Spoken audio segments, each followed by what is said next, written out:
प्रभु यीशु नासी दे पवित्र नाम विच इस माध्यम के द्वारा जुड़े हुए सारे भैन भरावां नूं जय मसीह दी। आप सब का स्वागत है अज दी सभा दे विच। प्रभु के वचनों नूं सीखण दे समय दे विच आप सब का स्वागत करदे। आओ जदों प्रभु के वचनों नूं सीखण दे समय विच हाँ, इस साडे लई बहुत वधिया वेला है कि प्रभु की उपस्थिति विच हाँ और प्रभु दीयां गल्लां नूं सीखण दे लई हाँ। आओ प्रभु की उपस्थिति दे विच अपने आप नूं अर्पित करिए और प्रभु दे अगे प्रार्थना करिए कि परमेश्वर सानूं सिखाए, उहदा रूह सिखाए, उहदा मसा सिखाए और सानूं सिखाए। सब दुआ विच चलदे हैं। सामर्थी सामर्थी सामर्थी सामर्थी परमेश्वर, साडे उद्धारकर्ता परमेश्वर नासी दे जिंदा नाम में तेरी हजूरी विच झुकदे हैं और प्रार्थना करते हैं प्रभु तू सानूं सिखा, खुदावन तू सानूं समझा, प्रभु जी तेरी बाणी सिखा, तेरे वचन समझा। और जिन्हें हनेरे विरोध विच यीशु मसीह नासी दे जिंदा नाम बिल सारे सारे जाते रहन। पवित्र आत्मा तेरे वड्डे वड्डे काम प्रगट होण ते पूरे होण। ऐ खुदावन तेरा शान ते नेम पूरा, तेरी बरकत की वाचा पूरी होवे। ऐ खुदावन सब दे नाल बोल प्रभु जी, तेरे वचनों के अनुसार सब नूं ठीक ठीक सिखला। खुदावन किरपा होवे, किरपा होवे, किरपा होवे, किरपा होवे, किरपा। ये सारी दुआ बेनतियां यीशु नासी दे पवित्र नाम च अधीन होके मंगते हैं। आमीन आमीन। एक बारी फिर तो आप सब का स्वागत करते हैं यीशु मसीह नासी दे शक्तिशाली नाम विच। अज दे जो वचन नूं सीखण दा आरंभ जो है यशायाह की किताब तो करांगे। यशायाह 28 अध्याय 26 वचन खोलांगे। यशायाह 28 अध्याय 26 वचन खोलांगे। जदों प्रभु ने अपने बंदे यशायाह द्वारा लोकां नाल गल करनी शुरू की, बहुत सारिया गल्लां कीतियां हन, बहुत सारिया महान भविखवाणियां, महत्वपूर्ण भविखवाणियां प्रभु ने अपने दास यशायाह द्वारा करवाइयां हन। पर इत्थे जो यशायाह 28 अध्याय 26 वचन इहनूं पढ़दे हां, ओहदा परमेश्वर उहनूं ठीक ठीक सिखलाउंदा है अते उहनूं दसदा है। जो ओहदा परमेश्वर है, गवाही दे के कहा गया है कि जिहड़े परमेश्वर दे हन उन्हां दा परमेश्वर उन्होंने ठीक ठीक सिखलाउंदा है। सो अज जदों असीं परमेश्वर दे हाँ, यीशु मसीह के नाम में असीं परमेश्वर दे हाँ, साडा परमेश्वर सानूं ठीक ठीक सिखलाउंदा है। अज मेरे भैन भाईओ ये गल बड़ी महत्वपूर्ण है कि साडा परमेश्वर सानूं ठीक ठीक सिखलाउंदा है। इत्थे गल कीती गई है किस तरीके नाल उहने खेतीबाड़ी करनी है, यह भी परमेश्वर सिखलाउंदा है। मूसा के द्वारा प्रभु ने सिखाया जो तू मकान बनावी तो बनेरा भी बनावी, किते इदा ना होवे कि कोई गुआढ़ियां का बच्चा तेरी छत ते खेडदा होया छत तो डिग के हादसाग्रस्त हो जाए। प्रभु सिखाउंदा है, प्रभु छोटी छोटियां गल्लां सिखाउंदा है।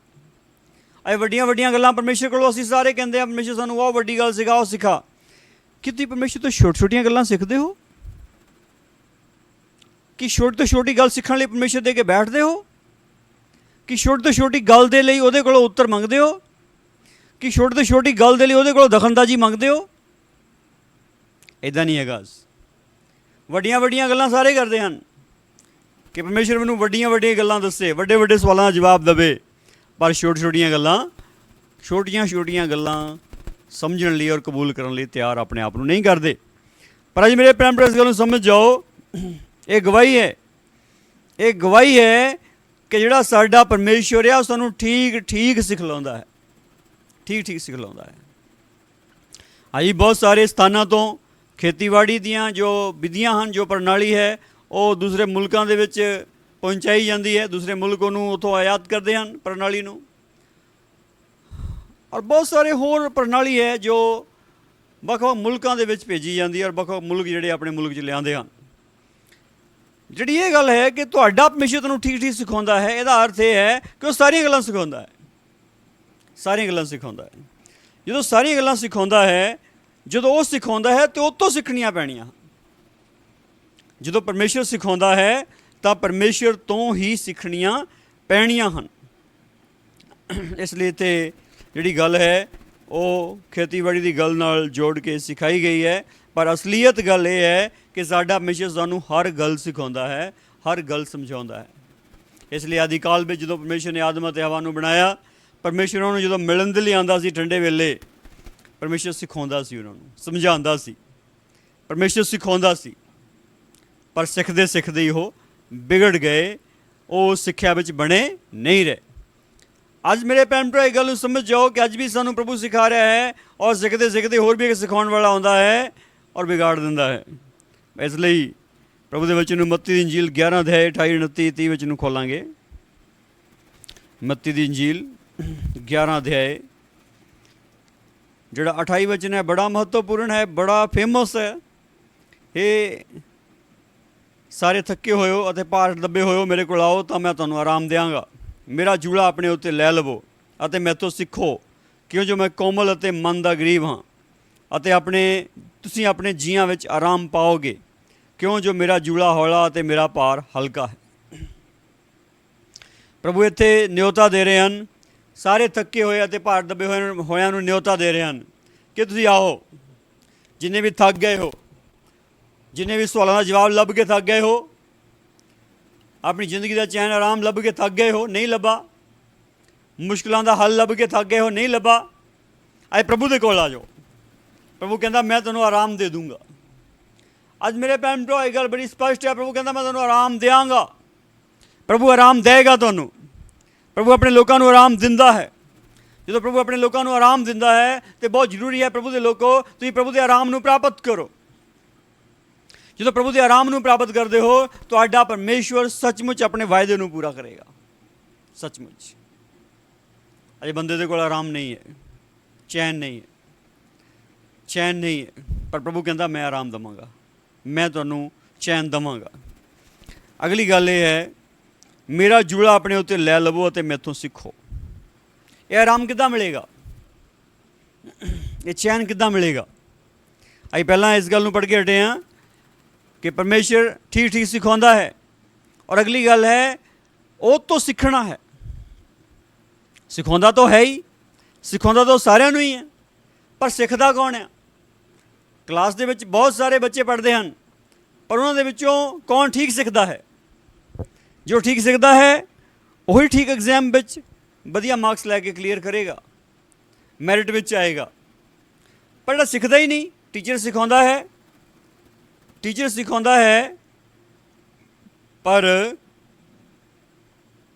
ਸਟੂਡੈਂਟ ਸਿੱਖਦਾ ਨਹੀਂ, ਵਿਦਿਆਰਥੀ ਸਿੱਖਦਾ ਨਹੀਂ। ਜਿਹੜਾ ਸਿੱਖਦਾ ਹੈ ਉਹ ਅੱਗੇ ਵੱਧ ਜਾਂਦਾ ਹੈ। ਔਰ ਕਿਹਦੇ ਤੋਂ ਸਿੱਖਣਾ ਹੈ? ਹੁਣ ਜਿਹੜੀ ਗੱਲ ਹੈ ਕਿਹਦੇ ਤੋਂ ਸਿੱਖਣਾ ਹੈ? ਪ੍ਰਭੂ ਨੇ ਕਿਹਾ ਮੈਥੋਂ ਸਿੱਖੋ। ਪ੍ਰਭੂ ਨੇ ਕਿਹਾ ਮੈਥੋਂ ਸਿੱਖੋ। ਅੱਜ ਗੱਲ ਇਹ ਹੈ ਕਿ ਅਸੀਂ ਪ੍ਰਭੂ ਯੀਸ਼ੂ ਤੋਂ ਸਿੱਖਣਾ ਹੈ। ਸਿਖਾਉਣ ਵਾਲੇ ਤਾਂ ਬਹੁਤ ਹਨ ਦੁਨੀਆ 'ਤੇ, ਭਾਂਤ ਭਾਂਤ ਦੀਆਂ ਸਿੱਖਿਆਵਾਂ ਹਨ, ਭਾਂਤ ਭਾਂਤ ਦੇ ਸਿਖਾਉਣ ਵਾਲੇ ਹਨ, ਪਰ ਇਹ ਜਿਹੜੀ ਚੀਜ਼ ਹੈ, ਇਹ ਜਿਹੜੀ ਗੱਲ ਹੈ, ਇਹ ਬੜੀ ਸਪਸ਼ਟ ਰੂਪ ਵਿੱਚ ਇੱਦਾਂ ਹੈ, ਉਹਨਾਂ ਦਾ ਪਰਮੇਸ਼ਰ ਨੂੰ ਠੀਕ ਠੀਕ ਸਿਖਾਉਂਦਾ ਹੈ। ਉਹ ਦੂਸਰੇ ਹਿੱਸੇ 'ਚ ਲਿਖਿਆ ਹੈ ਕਿ ਸਭੇ ਪਰਮੇਸ਼ਰ ਦੇ ਸਿਖਾਏ ਹੋਏ ਹੋਣਗੇ। ਜੋ ਨਵੇਂ ਨੇਮ ਦੀ ਜੋ ਵਾਚਾ ਹੈ ਪ੍ਰਭੂ ਨੇ ਆਪਣੇ ਲੋਕਾਂ ਨਾਲ ਬੰਨੀ, ਆਪਣੇ ਬੰਦੇ ਯਿਰਮੀਆ ਦੇ ਦੁਆਰਾ, ਪ੍ਰਭੂ ਨੇ ਕਿਹਾ ਉਹ ਸਭੇ ਪਰਮੇਸ਼ਰ ਦੇ ਸਿਖਾਏ ਹੋਏ ਹੋਣਗੇ। ਪ੍ਰਭੂ ਨੇ ਕਿਹਾ ਮੈਂ ਆਪਣੀ ਵਿਵਸਥਾ ਉਹਨਾਂ ਦੇ ਅੰਦਰ ਰੱਖ ਦੂੰਗਾ। ਅੱਜ ਮੇਰੇ ਭੈਣ ਭਰਾ ਇਹ ਗੱਲ ਬੜੀ ਕਲੀਅਰ ਹੈ, ਕੌਣ ਸਿਖਾਉਂਦਾ ਹੈ, ਕਿਸ ਤੋਂ ਸਿੱਖਣਾ ਹੈ? ਕੌਣ ਸਿਖਾਉਂਦਾ ਹੈ, ਕਿਸ ਤੋਂ ਸਿੱਖਣਾ ਹੈ? ਪ੍ਰਭੂ ਕਹਿੰਦਾ ਮੈਥੋਂ ਸਿੱਖੋ, ਮੈਥੋਂ ਸਿੱਖੋ। ਅੱਜ ਜ਼ਰੂਰੀ ਹੈ ਪ੍ਰਭੂ ਤੋਂ ਸਿੱਖੀਏ। ਉਹ ਤੋਂ ਕੀ ਸਿੱਖਣਾ ਹੈ? ਉਹ ਤੋਂ ਕੀ ਸਿੱਖਣਾ ਹੈ? ਉਹ ਕਹਿੰਦਾ ਕਿਉਂ ਜੋ ਮੈਂ ਕੋਮਲ ਅਤੇ ਮਨ ਦਾ ਗਰੀਬ ਹਾਂ। ਮੈਥੋਂ ਸਿੱਖੋ ਕਿਉਂ ਜੋ ਮੈਂ ਕੋਮਲ ਅਤੇ ਮਨ ਦਾ ਗਰੀਬ ਹਾਂ। ਯਿਸੂ ਮਸੀਹ ਦੇ ਬੋਲੇ ਗਏ ਸ਼ਬਦਾਂ ਤੋਂ ਹੀ ਕੇਵਲ ਅਸੀਂ ਨਹੀਂ ਸਿੱਖਦੇ। ਅਸੀਂ ਕੇਵਲ ਯਿਸੂ ਮਸੀਹ ਦੇ ਬੋਲੇ ਗਏ ਸ਼ਬਦਾਂ ਤੋਂ ਹੀ ਨਹੀਂ ਸਿੱਖਦੇ, ਬਲਕਿ ਅਸੀਂ ਉਹਦੇ ਕਰੈਕਟਰ ਤੋਂ ਸਿੱਖਦੇ ਹਾਂ, ਅਸੀਂ ਉਹਦੇ ਕਿਰਦਾਰ ਤੋਂ ਸਿੱਖਦੇ ਹਾਂ। ਜਿਸ ਵਿਅਕਤੀ ਦਾ ਕਿਰਦਾਰ ਠੀਕ ਨਹੀਂ ਸਿਖਾਉਂਦਾ, ਜਿਸ ਵਿਅਕਤੀ ਦਾ ਕਿਰਦਾਰ ਚਾਲ ਚੱਲਣ ਠੀਕ ਨਹੀਂ ਸਿਖਾਉਂਦਾ, ਉਹ ਚਾਹੇ ਜਿੰਨੇ ਮਰਜ਼ੀ ਵਧੀਆ ਸ਼ਬਦ ਬੋਲੀ ਜਾਏ, ਕੋਈ ਪ੍ਰਭਾਵ ਨਹੀਂ ਹੋਣਾ ਹੈਗਾ। ਬਹੁਤ ਸਾਰਿਆਂ ਦਾ ਸ਼ਬਦ ਬਹੁਤ ਵਧੀਆ ਹਨ, ਪ੍ਰਚਾਰ ਬੜਾ ਵਧੀਆ, ਗੱਲਬਾਤ ਬੜੀ ਵਧੀਆ, ਪਰ ਕਿਰਦਾਰ ਵਧੀਆ ਨਹੀਂ ਹੈ, ਜੀਵਨ ਵਧੀਆ ਨਹੀਂ ਹੈ। ਜਿੱਥੇ ਜੀਵਨ ਵਧੀਆ ਨਹੀਂ ਹੈ ਉੱਥੇ ਕੁਛ ਨਹੀਂ ਹੈਗਾ। ਯਿਸੂ ਮਸੀਹ ਦੇ ਲਈ ਇੱਕ ਭਵਿੱਖਬਾਣੀ ਹੈ ਯਸ਼ਯਾਹ 42 ਅਧਿਆਇ ਦੇ ਵਿੱਚ। ਯਸ਼ਯਾਹ 42 ਅਧਿਆਇ ਵਿੱਚ ਇੱਕ ਭਵਿੱਖਬਾਣੀ ਹੈ। ਇਸ ਗੱਲ 'ਤੇ ਆਪਾਂ ਮੁੜ ਵਿਚਾਰ ਕਰਦੇ ਹਾਂ, ਪਰ ਉਹਨੂੰ ਆਪਾਂ ਇੱਕ ਵਾਰੀ ਦੇਖਾਂਗੇ। ਯਸ਼ਯਾ 42 ਅਧਿਆਇ ਪਹਿਲੇ ਵਚਨ ਤੋਂ ਪੜ੍ਹਦੇ ਹਾਂ। ਵੇਖੋ ਮੇਰਾ ਦਾਸ ਜਿਹਨੂੰ ਮੈਂ ਸੰਭਾਲਦਾ ਹਾਂ, ਮੇਰਾ ਚੁਣਵਾ ਜਿਸ ਤੋਂ ਮੇਰਾ ਜੀ ਪ੍ਰਸੰਨ ਹੈ। ਮੈਂ ਆਪਣਾ ਆਤਮਾ ਉਹਦੇ ਉੱਤੇ ਪਾਇਆ ਹੈ। ਉਹ ਕੌਮਾਂ ਲਈ ਇਨਸਾਫ ਪ੍ਰਗਟ ਕਰੇਗਾ। ਉਹ ਨਾ ਚਿੱਲਾਵੇਗਾ, ਨਾ ਆਪਣੀ ਆਵਾਜ਼ ਚੁੱਕੇਗਾ, ਨਾ ਉਹਨੂੰ ਗਲੀ ਵਿੱਚ ਸੁਣਾਵੇਗਾ। ਉਹ ਦਰੜੇ ਹੋਏ ਕਾਨੇ ਨੂੰ ਨਾ ਭੰਨੇਗਾ, ਨਾ ਨਿੰਮੀ ਬੱਤੀ ਨੂੰ ਬੁਝਾਵੇਗਾ। ਉਹ ਵਫਾਦਾਰੀ ਨਾਲ ਇਨਸਾਫ ਪ੍ਰਗਟ ਕਰੇਗਾ। ਉਹ ਨਾ ਨਿਮਾ ਹੋਵੇਗਾ, ਨਾ ਉਧਰੇਗਾ, ਜਦ ਤੱਕ ਉਹ ਪ੍ਰਿਥਵੀ ਉੱਤੇ ਇਨਸਾਫ ਨੂੰ ਪੱਕਾ ਨਾ ਕਰੇ ਅਤੇ ਟਾਪੂ ਦੀ ਵਿਵਸਥਾ ਨੂੰ ਉਡੀਕਣਗੇ। ਆਮੀਨ। ਇੱਥੇ ਜੋ ਬਚਨ ਹੈ ਬੜਾ ਸਪਸ਼ਟ ਹੈ, ਪ੍ਰਭੂ ਦੇ ਦਾਸ ਭਾਵ ਯੀਸ਼ੂ ਮਸੀਹ ਲਈ ਹੈ। ਔਰ ਅੱਜ ਜਦੋਂ ਅਸੀਂ ਪ੍ਰਭੂ ਦੇ ਦਾਸ ਹਾਂ, ਸਾਡੇ ਲਈ ਵੀ ਹੈ। ਔਰ ਜਿਹੜੀ ਇਹ ਗੱਲ ਹੈ ਪ੍ਰਭੂ ਦੇ ਦਾਸ ਯੀਸ਼ੂ ਮਸੀਹ ਦੇ ਲਈ, ਇਹ ਜੋ ਭਵਿੱਖਬਾਣੀ ਹੈ ਉਹਨੇ ਪੂਰੀ ਕਰ ਦਿੱਤੀ ਹੈ। ਉਹ ਕਹਿੰਦਾ, ਇਹ ਆਵਾਜ਼ ਬਿਲਕੁਲ ਰੀਅਲ ਯੀਸ਼ੂ ਮਸੀਹ ਦੇ ਲਾਈਫ ਵਿੱਚ ਆਈ, ਇਹ ਮੇਰਾ ਪਿਆਰਾ ਪੁੱਤਰ ਇਸ ਤੋਂ ਮੈਂ ਪ੍ਰਸੰਨ ਹਾਂ। ਬੜੀ ਕਲੀਅਰ ਆਈ ਆਵਾਜ਼ ਹੈ। ਔਰ ਅਗਲੀ ਗੱਲ ਆ, ਪ੍ਰਭੂ ਕਹਿੰਦਾ ਮੈਂ ਆਪਣਾ ਆਤਮਾ ਉੱਤੇ ਪਾਊਂਗਾ। ਔਰ ਉਹ ਕੀ ਕਰੂਗਾ? ਉਹ ਇਨਸਾਫ ਪ੍ਰਗਟ ਕਰੂਗਾ।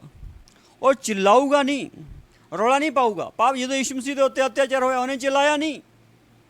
ਉਹਦੇ ਲਈ ਭਵਿੱਖਬਾਣੀ ਸੀ ਕਿ ਉੱਨ ਜਿੱਦਾਂ ਭੇਡ ਆਪਣੀ ਉੱਨ ਕਤਰਨ ਦੇ ਵਾਲੇ ਦੇ ਅੱਗੇ ਗੁੰਗੀ ਰਹਿੰਦੀ ਹੈ, ਇੱਦਾਂ ਹੀ ਉਹ ਰਵੇਗਾ। ਔਰ ਉਹ ਚਿल्लाया ਨਹੀਂ, ਉਹ ਬੋਲਿਆ ਨਹੀਂ, ਉਹ ਨਹੀਂ ਬੋਲਿਆ, ਉਹ ਚੁੱਪ ਰਿਹਾ। ਪਹਿਲਾਂ ਤੁਸੀਂ ਹੈਰਾਨ ਸੀ ਇਸ ਗੱਲ 'ਤੇ ਕਿ ਬੋਲਦਾ ਨਹੀਂ, ਪਰ ਉਹਨੇ ਆਪਣਾ ਮੂੰਹ ਨਹੀਂ ਖੋਲ੍ਹਿਆ। ਇਹ ਜਿਹੜੀ ਗੱਲ ਆ ਬੜੀ ਸਪਸ਼ਟ ਰੂਪ ਵਿੱਚ ਇੱਦਾਂ ਹੀ ਹੈ। ਉਹਨੇ ਲੋਕਾਂ ਨੂੰ ਨਹੀਂ ਕਿਹਾ ਮੇਰੇ ਨਾਲ ਬੇਇਨਸਾਫੀ ਹੁੰਦੀ ਹੈ, ਮੈਨੂੰ ਬਚਾਓ। ਅਤੇ ਉਹਨੇ ਗਲੀਆਂ ਦੇ ਵਿੱਚ ਡੰਡ ਨਹੀਂ ਪਾਈ।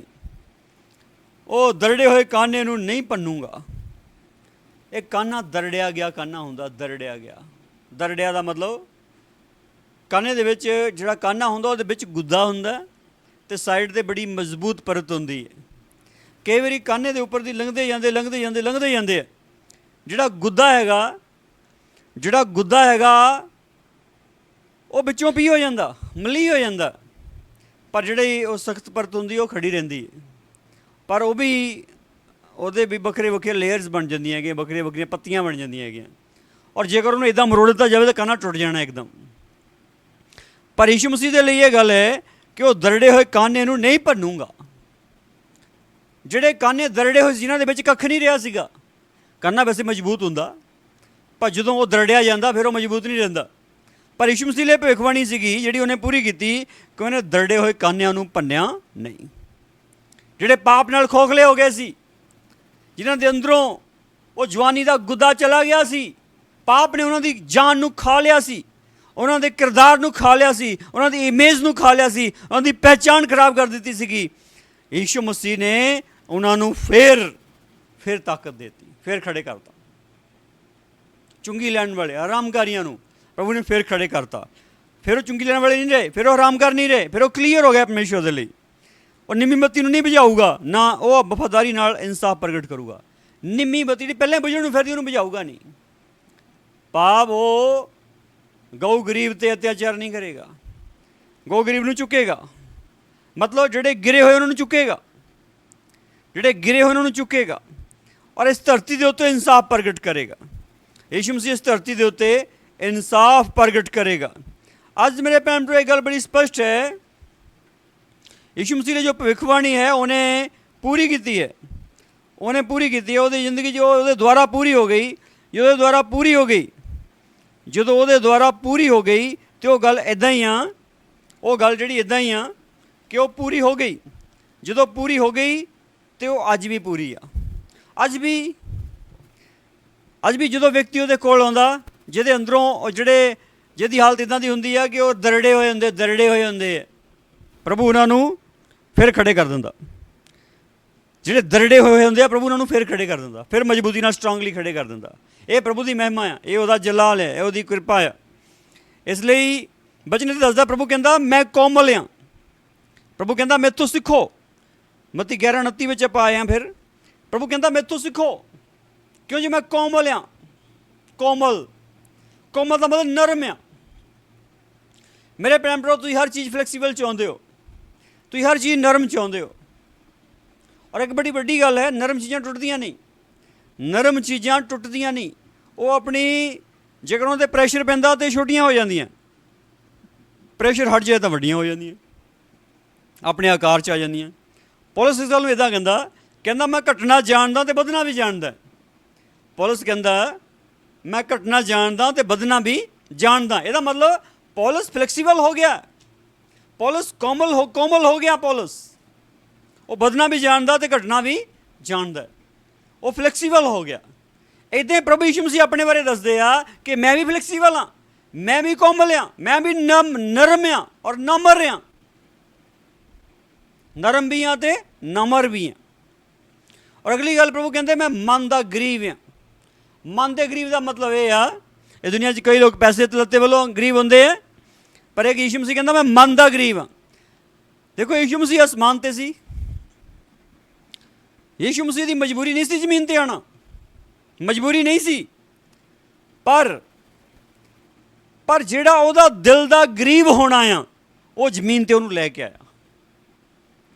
ਯਿਸੂ ਮਸੀਹ ਨੂੰ ਜ਼ਮੀਨ ਦੇ ਉੱਤੇ ਜਿਹੜੀ ਚੀਜ਼ ਲੈ ਕੇ ਆਈ, ਉਹ ਕਿਹੜੀ ਚੀਜ਼ ਲੈ ਕੇ ਆਈ? ਦਿਲ ਦਾ ਗਰੀਬ ਹੋਣਾ, ਮਨ ਦਾ ਗਰੀਬ ਹੋਣਾ।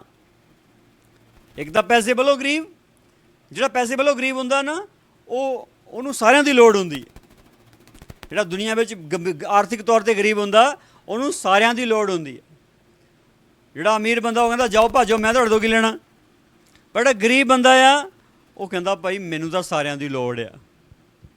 ਜਿਹੜਾ ਗਰੀਬ ਬੰਦਾ ਦੋਨੋਂ ਹੱਥ ਜੋੜ ਕੇ ਕਹਿੰਦਾ ਮੈਨੂੰ ਸਾਰਿਆਂ ਦੀ ਲੋੜ ਹੈ, ਉਹ ਕਹਿੰਦਾ ਮੇਰਾ ਤੁਹਾਡੇ ਤੋਂ ਬਿਨਾਂ ਕੰਮ ਨਹੀਂ ਸਰਨਾ ਹੈਗਾ। ਅਤੇ ਯਿਸੂ ਮਸੀਹ ਨੇ ਇਹ ਦੁਨੀਆ ਵਿੱਚ ਜਿਹੜੀ ਦੇਹ ਧਾਰਨ ਕੀਤੀ, ਇਨਸਾਨ ਬਣਿਆ, ਪ੍ਰਭੂ ਜਿਹੜਾ ਦੇਹ ਧਾਰਨ ਕਰਕੇ ਆ ਗਿਆ, ਉਹਨੇ ਕੀ ਸਾਬਤ ਕੀਤਾ? ਉਹਨੇ ਸਾਬਤ ਕੀਤਾ ਕਿ ਮੈਨੂੰ ਮਨੁੱਖੋ, ਇਹ ਮੇਰੇ ਬੱਚਿਓ, ਮੈਨੂੰ ਤੁਹਾਡੀ ਲੋੜ ਆ, ਮੈਂ ਤੁਹਾਡੇ ਤੋਂ ਬਿਨਾਂ ਕੁਛ ਨਹੀਂ ਹੈਗਾ। ਉਹਨੇ ਮਨੁੱਖਾਂ ਲਈ ਆਪਣੀ ਲੋੜ ਪ੍ਰਗਟਾਈ ਹੈ, ਮਨੁੱਖਾਂ ਦੇ ਕੇ ਆਪਣੀ ਲੋੜ ਨੂੰ ਪ੍ਰਗਟਾਇਆ ਕਿ ਮੈਂ ਤੁਹਾਡੇ ਤੋਂ ਬਿਨਾਂ ਕੁਛ ਨਹੀਂ ਹੈਗਾ, ਮੈਨੂੰ ਤੁਹਾਡੀ ਲੋੜ ਆ। ਪ੍ਰਭੂ ਨੇ ਇਸ ਗੱਲ ਨੂੰ ਯਾਦ ਕਰ ਦਿੱਤਾ ਕਿ ਮੈਨੂੰ ਤੁਹਾਡੀ ਜ਼ਰੂਰਤ ਆ। ਅੱਜ ਮੇਰੇ ਭੈਣ ਭਰਾ ਇਸ ਗੱਲ ਨੂੰ ਸਮਝ ਜਾਓ, ਪ੍ਰਭੂ ਕਹਿੰਦਾ ਮੈਨੂੰ ਤੁਹਾਡੀ ਲੋੜ ਆ ਭਾਈ। ਅਤੇ ਇਹ ਬੜੀ ਸਪਸ਼ਟ ਰੂਪ ਵਿੱਚ ਗੱਲ ਹੈ ਕਿ ਪ੍ਰਭੂ ਨੂੰ ਤੁਹਾਡੀ ਲੋੜ ਆ, ਪ੍ਰਭੂ ਨੂੰ ਸਾਡੀ ਲੋੜ ਆ, ਲੋੜ ਸੀ, ਅੱਜ ਵੀ ਲੋੜ ਹੈ, ਲੋੜ ਰਹੇਗੀ। ਇਸੇ ਕਰਕੇ ਹੀ ਉਹ ਅਸਮਾਨ ਛੱਡ ਕੇ ਜ਼ਮੀਨ 'ਤੇ ਸਾਡੇ ਲਈ ਆ ਗਿਆ। ਜੇ ਉਹ ਦਿਲ ਦਾ ਗਰੀਬ ਨਾ ਹੁੰਦਾ ਸਾਡੇ ਲਈ ਨਾ ਆਉਂਦਾ, ਜੇ ਉਹ ਮਨ ਦਾ ਗਰੀਬ ਨਾ ਹੁੰਦਾ ਸਾਡੇ ਲਈ ਨਾ ਆਉਂਦਾ, ਪਰ ਉਹ ਸਾਡੇ ਲਈ ਇਸ ਕਰਕੇ ਆ ਗਿਆ ਕਿਉਂਕਿ ਉਹ ਸੱਚੀ ਮਨ ਦਾ ਗਰੀਬ ਆ। ਉਹ ਸਾਡੇ ਲਈ ਇਸ ਕਰਕੇ ਆ ਗਿਆ ਕਿਉਂਕਿ ਉਹ ਸੱਚੀ ਮਨ ਦਾ ਗਰੀਬ ਆ। ਇਸ ਲਈ ਮੇਰੇ ਭੈਣ ਭਾਈਓ, ਪ੍ਰਭੂ ਤੋਂ ਸਿੱਖੀਏ। ਪ੍ਰਭੂ ਤੋਂ ਕੀ ਸਿੱਖਣਾ ਹੈ? ਪ੍ਰਭੂ ਤੋਂ ਸਿੱਖੀਏ ਕਿ ਪ੍ਰਭੂ ਕੋਮਲ ਆ ਅਤੇ ਮਨ ਦਾ ਗਰੀਬ ਆ। ਪ੍ਰਭੂ ਕੋਮਲ ਆ ਅਤੇ ਮਨ ਦਾ ਗਰੀਬ ਆ। ਜਦੋਂ ਪ੍ਰਭੂ ਕੋਮਲ ਆ ਅਤੇ ਮਨ ਦਾ ਗਰੀਬ ਆ, ਇਹ ਵੱਡੀ ਗੱਲ ਆ ਕਿ ਪ੍ਰਭੂ ਤੋਂ ਅਸੀਂ ਸਿੱਖੀਏ। ਜਿਹਦੇ ਵਿੱਚ ਕੋਮਲਤਾਈ ਆ ਜਾਂਦੀ ਹੈ, ਨਰਮਾਈ ਆ ਜਾਂਦੀ ਹੈ, ਜਿਹਦੇ ਵਿੱਚ ਦਿਲ ਦੇ ਗਰੀਬ ਹੋਣਾ ਆ ਜਾਂਦਾ ਆ, ਇਹਦਾ ਮਤਲਬ ਪਰਮੇਸ਼ਰ ਤੋਂ ਸਿੱਖ ਗਿਆ, ਪਰਮੇਸ਼ਰ ਤੋਂ ਸਿੱਖ ਗਿਆ। ਦੇਖੋ ਇਹ ਜਿਹੜੀ ਗੱਲ ਬੜੀ ਵੱਡੀ ਹੈ, ਇਹ ਜਿਹੜੀ ਗੱਲ ਆ ਬੜੀ ਵੱਡੀ ਆ, ਪਰਮੇਸ਼ਰ ਤੋਂ ਸਿੱਖਣਾ, ਪ੍ਰਭੂ ਤੋਂ ਸਿੱਖਣਾ। ਔਰ ਉਹ ਕੀ ਕਹਿੰਦਾ? ਉਹ ਕਹਿੰਦਾ ਮੇਰਾ ਜੂੜਾ ਆਪਣੇ ਉੱਤੇ ਲੈ ਲਵੋ। ਯਿਸੂ ਦਾ ਜੂੜਾ ਕਿਹੜਾ ਭਾਈ? ਅਤੇ ਸਾਡਾ ਜੂੜਾ ਕਿਹੜਾ? ਸਾਡਾ ਇਸ ਦੁਨੀਆ 'ਤੇ ਦੁਨਿਆਵੀ ਮਨੁੱਖਾਂ ਦਾ ਜੂੜਾ ਹੈਗਾ ਇਸ ਦੁਨੀਆ ਦਾ ਭਾਰ, ਪਾਪ,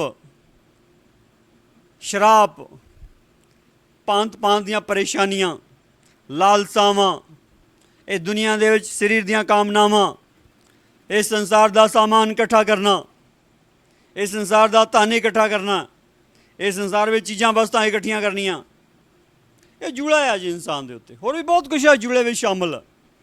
ਔਰ ਇਹ ਜੂੜਾ ਬੜਾ ਭਾਰਾ ਆ, ਇਹ ਬੜਾ ਭਾਰਾ ਆ ਜੂੜਾ, ਬਹੁਤ ਭਾਰਾ। ਪਰ ਯਿਸੂ ਕਹਿੰਦਾ ਮੇਰਾ ਜੂੜਾ ਤੁਸੀਂ ਆਪਣੇ ਉੱਤੇ ਲੈ ਲਵੋ। ਉਹ ਕਹਿੰਦਾ ਜਿਹੜਾ ਮੇਰਾ ਜੂੜਾ ਹੌਲਾ ਹੀ ਆ ਅਤੇ ਮੇਰਾ ਭਾਰ ਵੀ ਹਲਕਾ ਹੀ ਆ। ਉਹ ਜਿਹੜਾ ਜੂੜਾ ਆ ਉਹਦਾ ਉਹ ਕੀ ਆ? ਉਹਦਾ ਜੂੜਾ ਕੀ ਆ? ਉਹਦਾ ਜੂੜਾ ਹੈਗਾ ਪਰਮੇਸ਼ਵਰ ਪਿਤਾ ਦੀ ਆਗਿਆ ਨੂੰ ਪੂਰਾ ਕਰਨਾ। ਯਿਸੂ ਦਾ ਜੂੜਾ ਹੈਗਾ ਆ ਪਰਮੇਸ਼ਵਰ ਪਿਤਾ ਦੀ ਆਗਿਆ ਨੂੰ ਪੂਰਾ ਕਰਨਾ। ਪਰਮੇਸ਼ਵਰ ਪਿਤਾ ਦੀ ਆਗਿਆ ਨੂੰ ਪੂਰਾ ਕਰਨਾ ਯਿਸੂ ਮਸੀਹ ਦਾ ਜੂੜਾ ਆ। ਅੱਜ ਮੇਰੇ ਭੈਣ ਭਰਾ ਇਸ ਗੱਲ ਨੂੰ ਸਮਝ ਜਾਓ ਕਿ ਯਿਸੂ ਦਾ ਜੂੜਾ ਅਸੀਂ ਆਪਣੇ 'ਤੇ ਲੈ ਲੈਣਾ। ਉਹ ਕਿੱਦਾਂ ਲੈ ਲਾਂਗੇ? ਕਿੱਦਾਂ ਲਵਾਂਗੇ? ਅਸੀਂ ਇਸ ਤਰੀਕੇ ਨਾਲ ਲਵਾਂਗੇ ਜਿੱਦਾਂ ਯਿਸੂ ਕਹਿੰਦਾ ਉੱਦਾਂ ਕਰਨੀ, ਔਰ ਜੋ ਉਹਨੇ ਕੀਤਾ ਉੱਦਾਂ ਕਰਨਾ। ਜਿੱਦਾਂ ਉਹਨੇ ਕਿਹਾ ਉੱਦਾਂ ਕਰਨੀ, ਔਰ ਜੋ ਉਹਨੇ ਕੀਤਾ ਉੱਦਾਂ ਕਰਨਾ। ਦੋਨੇ ਤਰੀਕੇ ਨਾਲ, ਜਿੱਦਾਂ ਉਹਨੇ ਕੀਤਾ ਉੱਦਾਂ ਕਰਨਾ ਔਰ ਜਿੱਦਾਂ ਉਹਨੇ ਕਿਹਾ ਉੱਦਾਂ ਕਰਨਾ। ਦੋਨੋਂ ਤਰੀਕਿਆਂ ਨਾਲ ਪ੍ਰਭੂ ਯਿਸੂ ਮਸੀਹ ਦੇ ਚੇਲੇ ਬਣਨਾ, ਉਹਦੇ ਫੋਲੋਅਰ ਬਣਨਾ, ਉਹਦੇ ਅਨੁਜਾਈ ਬਣਨਾ, ਉਹਦੇ ਪਿੱਛੇ ਚੱਲਣਾ। ਇਹਦੇ ਨਾਲ ਕੀ ਹੋਣਾ? ਇਹਦੇ ਨਾਲ ਤੁਸੀਂ ਆਪਣੇ ਜੀਆਂ 'ਚ ਆਰਾਮ ਪਾਓਗੇ। ਇਹਦੇ ਨਾਲ ਤੁਸੀਂ ਆਪਣੇ ਜੀਆਂ ਦੇ ਵਿੱਚ ਆਰਾਮ ਪਾਓਗੇ। ਤੁਹਾਨੂੰ ਆਰਾਮ ਮਿਲੂਗਾ ਆਪਣੇ ਜੀ ਦੇ ਵਿੱਚ, ਤੁਹਾਨੂੰ ਆਰਾਮ ਮਿਲੂਗਾ ਆਪਣੇ ਅੰਦਰ। ਉਹ ਆਰਾਮ ਕੀ ਚੀਜ਼ ਹੋਊਗਾ? ਉਹ ਆਰਾਮ ਕਿੱਦਾਂ ਦੀ ਅਵਸਥਾ ਹੋਊਗੀ? ਤੁਹਾਨੂੰ ਚੈਨ ਹੋਊਗਾ ਆਪਣੇ ਅੰਦਰ ਕਿ ਮੈਂ ਆਪਣੇ ਪਰਮੇਸ਼ਰ ਦੀ ਮਰਜ਼ੀ ਪੂਰੀ ਕਰ ਦਿੱਤੀ। ਇਸਤੀਫਾਨ ਮਰ ਰਿਹਾ ਪੱਥਰਾਂ ਦੇ ਨਾਲ, ਪਰ ਉਹਦੇ ਵਿੱਚ ਇੱਕ ਚੈਨ ਆ ਕਿ ਮੈਂ ਆਪਣੇ ਪ੍ਰਭੂ ਦੀ ਮਰਜ਼ੀ ਦੇ ਅਨੁਸਾਰ ਮਰ ਰਿਹਾ। ਪੌਲਸ ਤਲਵਾਰ ਦੀ ਧਾਰ ਨਾਲ ਵੱਢੇ ਜਾਣ ਵਾਲਾ, ਪਰ ਉਹ 'ਚ ਇੱਕ ਚੈਨ ਆ। ਉਹ ਕਹਿੰਦਾ ਮੈਂ ਆਪਣੀ ਦੌੜ ਮੁਕਾ ਛੱਡੀ ਹੈ। ਉਹ ਕਹਿੰਦਾ ਮੈਂ ਨਿਸ਼ਚੈ ਦੀ ਸਾਂਭ ਕੀਤੀ ਹੈ। ਉਹ ਕਹਿੰਦਾ ਉਹਦੀ ਘੋਸ਼ਣਾ ਸਹੀ ਹੈ, ਉਹਨੂੰ ਪਤਾ ਮੈਂ ਪਰਮੇਸ਼ਰ ਦੇ ਅਨੁਸਾਰ ਚੱਲਿਆ। ਉਹ 'ਚ ਚੈਨ ਆ।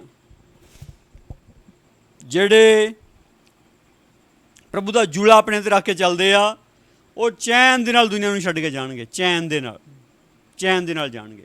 ਪ੍ਰਭੂ ਦੀ ਸਤੁਤੀ ਹੋਵੇ। ਔਰ ਅੱਜ ਗੱਲ ਬੜੀ ਸਪਸ਼ਟ ਹੈ, ਇਹ ਹੈ ਕਿ ਪ੍ਰਭੂ ਤੋਂ ਸਿੱਖਣਾ ਹੈ।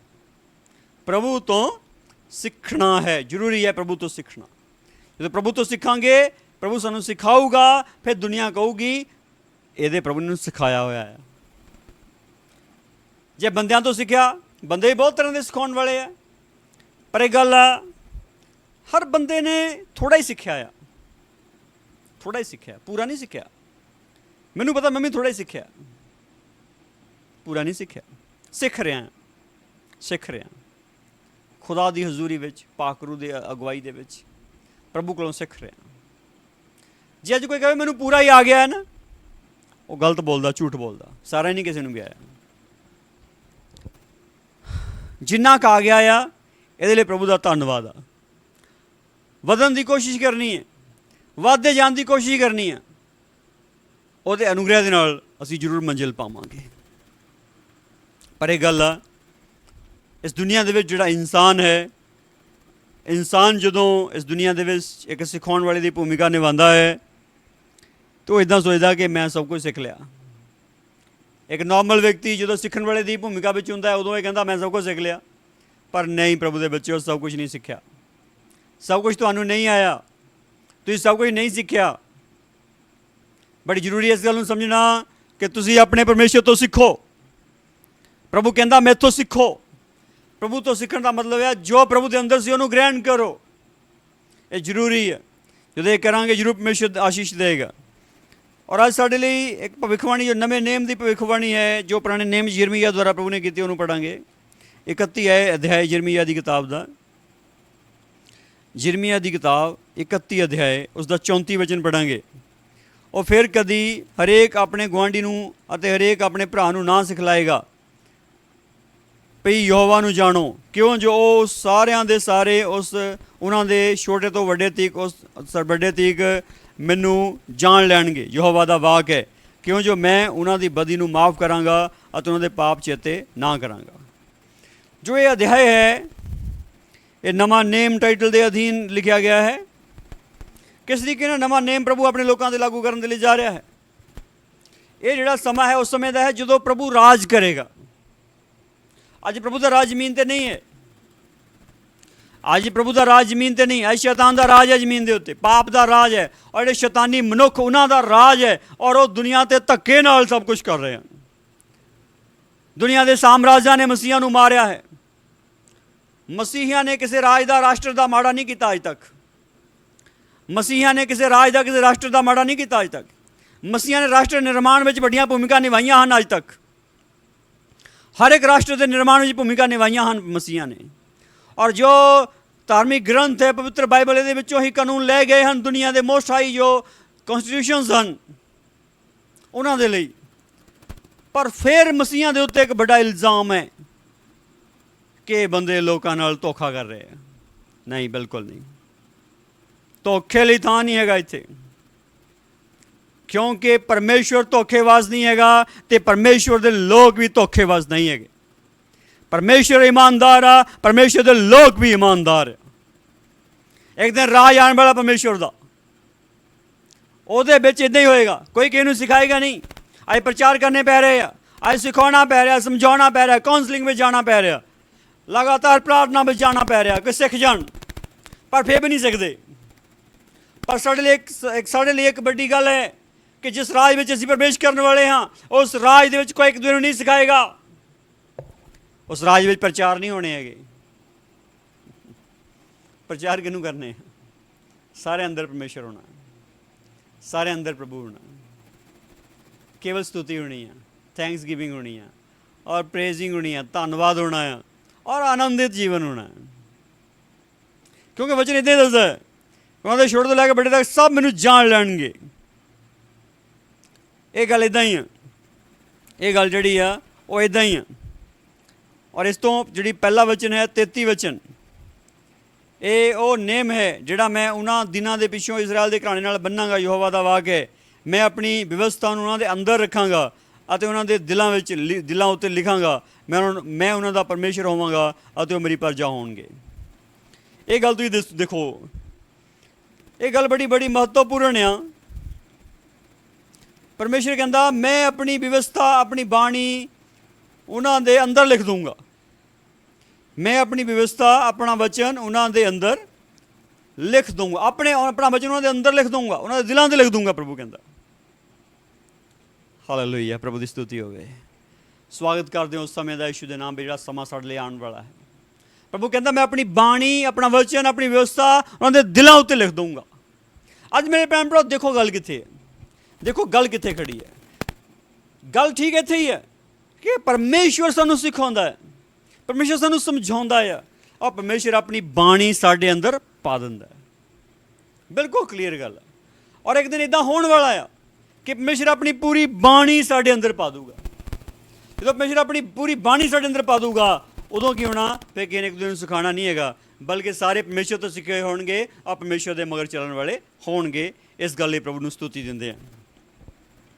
ਔਰ ਅਗਲੀ ਗੱਲ ਆ ਯੂਹੰਨਾ ਦੀ ਇੰਜੀਲ 16 ਅਧਿਆਏ 12, 13, 14 ਵਚਨ ਖੋਲਾਂਗੇ। ਯੂਹੰਨਾ ਦੀ ਇੰਜੀਲ 16 ਅਧਿਆਏ। ਜਦੋਂ ਪ੍ਰਭੂ ਨੇ ਇਸ ਦੁਨੀਆ ਦੇ ਵਿੱਚ ਇਹ ਜਿਹੜਾ ਆਖਰੀ ਛੂਆਂ ਦਾ ਪ੍ਰਚਾਰ ਹੈ ਜਿਹੜਾ ਪ੍ਰਭੂ ਨੇ ਇੱਥੇ ਕੀਤਾ ਹੈ, ਔਰ ਪ੍ਰਭੂ ਨੇ ਆਪਣੇ ਸ਼ਾਗਿਰਦਾਂ ਨਾਲ ਕੁਝ ਭੇਦ ਭਰੀਆਂ ਗੱਲਾਂ ਕੀਤੀਆਂ ਹਨ। ਯੂਹੰਨਾ ਇੰਜੀਲ 16 ਅਧਿਆਏ 12 ਵਚਨ ਤੋਂ ਪੜ੍ਹਦੇ ਹਾਂ। ਅਤੇ ਮੈਂ ਤੁਹਾਡੇ ਨਾਲ ਬਹੁਤੀਆਂ ਗੱਲਾਂ ਕਰਨੀਆਂ ਹਨ, ਪਰ ਹੁਣੇ ਤੁਸੀਂ ਸਹਾਰ ਨਹੀਂ ਸਕਦੇ। ਪ੍ਰਭੂ ਨੇ ਕਿਹਾ ਮੈਂ ਤੁਹਾਡੇ ਨਾਲ ਗੱਲਾਂ ਬਹੁਤ ਕਰਨੀਆਂ, ਉਹ ਵੱਡੀਆਂ ਬਹੁਤ ਹੈ ਗੱਲਾਂ, ਤੁਹਾਡੇ ਤੋਂ ਸਹਾਰ ਨਹੀਂ ਹੋਣੀਆਂ ਹੈਗੀਆਂ, ਸਹਿ ਨਹੀਂ ਹੋਣੀਆਂ। ਅੱਜ ਮੇਰੇ ਭੈਣ ਭਰਾ ਇਹ ਗੱਲ ਸੁਣ ਲਓ, ਆਤਮਾ ਦੀਆਂ ਗੱਲਾਂ ਸਹਿਣੀਆਂ ਜਿਹੜੀਆਂ ਨਾ ਸੌਖੀਆਂ ਨਹੀਂ ਹੈਗੀਆਂ, ਸੌਖੀਆਂ ਨਹੀਂ ਹੈਗੀਆਂ। ਵਿਸ਼ਵਾਸੀਆਂ ਦੀ ਪੀੜ੍ਹੀ ਅਬਰਾਹਮ ਤੋਂ ਸ਼ੁਰੂ ਜਿਹੜੀ ਚੱਲਦੀ ਰਹੀ, ਪ੍ਰਭੂ ਨੇ ਉਹਨੂੰ ਕੀ ਕਿਹਾ? ਤੂੰ ਆਪਣੇ ਬਾਪ ਦਾ ਘਰ ਛੱਡ ਦੇ, ਆਪਣੇ ਬਾਪ ਦਾ ਦੇਸ਼ ਛੱਡ ਦੇ, ਆਪਣੇ ਰਿਸ਼ਤੇਦਾਰ ਸਾਰੇ ਸਾਕ ਸੰਬੰਧੀ ਛੱਡ ਦੇ, ਬਾਹਰ ਆ ਜਾ ਮੇਰੇ ਮਗਰ। ਛੋਟੀ ਗੱਲ ਆ? ਕੀ ਇਹ ਛੋਟੀ ਗੱਲ ਆ? ਦੱਸੋ, ਕੀ ਇਹ ਸੌਖਾ ਆ? ਕੀ ਇਹ ਸੌਖਾ ਆ? ਤੁਰ ਪਿਆ, ਚੀਜ਼ ਖੁੱਸ ਗਈ ਉਹਨੂੰ ਵੀ, ਪਰ ਤੁਰ ਪਿਆ। ਔਰ ਲਾਸਟ ਮੂਮੈਂਟ 'ਤੇ ਕੀ ਹੈ? ਜਦੋਂ 100 ਵਰ੍ਹਿਆਂ ਦੀ ਉਮਰ 'ਚ ਬੇਟਾ ਹੋਇਆ, ਪ੍ਰਭੂ ਕਹਿੰਦਾ ਮੈਨੂੰ ਦੇ ਦੇ, ਮੇਰੇ ਅੱਗੇ ਬਲੀਦਾਨ ਚੜਾ ਦੇ। ਇਹ ਸੌਖੀ ਗੱਲ ਆ? ਦੱਸੋ, ਸੌਖੀ ਨਹੀਂ ਹੈਗੀ, ਬਿਲਕੁਲ ਸੌਖੀ ਨਹੀਂ, ਬਿਲਕੁਲ ਸੌਖੀ ਨਹੀਂ ਹੈਗੀ, ਬਿਲਕੁਲ ਵੀ ਸੌਖੀ ਨਹੀਂ ਹੈਗੀ। ਪਰ ਇੱਦਾਂ ਤਾਂ ਹੋਇਆ, ਇੱਦਾਂ ਤਾਂ ਹੋਇਆ। ਅੱਜ ਇਹ ਵੱਡੀ ਤੁਸੀਂ ਗੱਲ ਕਹਿੰਦੇ ਹੋ, ਪਰਮੇਸ਼ਰ ਮੇਰੇ ਨਾਲ ਬੜਾ ਸਾਰਾ ਪ੍ਰਕਾਸ਼ ਖੋਲ ਦੇ, ਫਲਾਣੇ ਦੀ ਜ਼ਿੰਦਗੀ ਦੇ ਬਾਰੇ ਦੱਸ ਦੇਵੇ, ਉਹਦੇ ਅੰਦਰ ਕੀ ਕੀ ਆ ਦੱਸ ਦੇਵੇ, ਸਾਬਤ ਹੋ ਜਾਵੇ ਤੁਸੀਂ ਨਬੀ ਆ, ਸੱਚੇ ਨਬੀ ਤੁਸੀਂ ਆ, ਤੁਸੀਂ ਸਭ ਜਾਣੀ ਜਾਣ ਤੇ ਅੰਤਰਜਾਮੀ ਤੁਸੀਂ ਆ। ਇਹ ਬਣਨ ਦੀ ਕੋਸ਼ਿਸ਼ ਨਾ ਕਰੋ, ਅੰਤਰਜਾਮੀ ਬਣਨ ਦੀ ਕੋਸ਼ਿਸ਼ ਨਾ ਕਰੋ, ਦੂਸਰੇ ਦੇ ਅੰਤ ਬਾਰੇ ਅੰਤਰਜਾਮੀ ਬਣਨ ਦੀ ਕੋਸ਼ਿਸ਼ ਨਾ ਕਰੋ। ਇਸ ਗੱਲ ਨੂੰ ਜਾਣਨ ਦੀ ਕੋਸ਼ਿਸ਼ ਕਰੋ ਕਿ ਤੁਸੀਂ ਇਸ ਵਕਤ ਕਿੱਥੇ ਖੜੇ ਆ, ਤੁਸੀਂ ਜਾ ਕਿੱਧਰ ਨੂੰ ਰਹੇ ਆ, ਔਰ ਤੁਹਾਡੀ ਮੰਜ਼ਿਲ ਕਿਹੜੀ ਹੈਗੀ।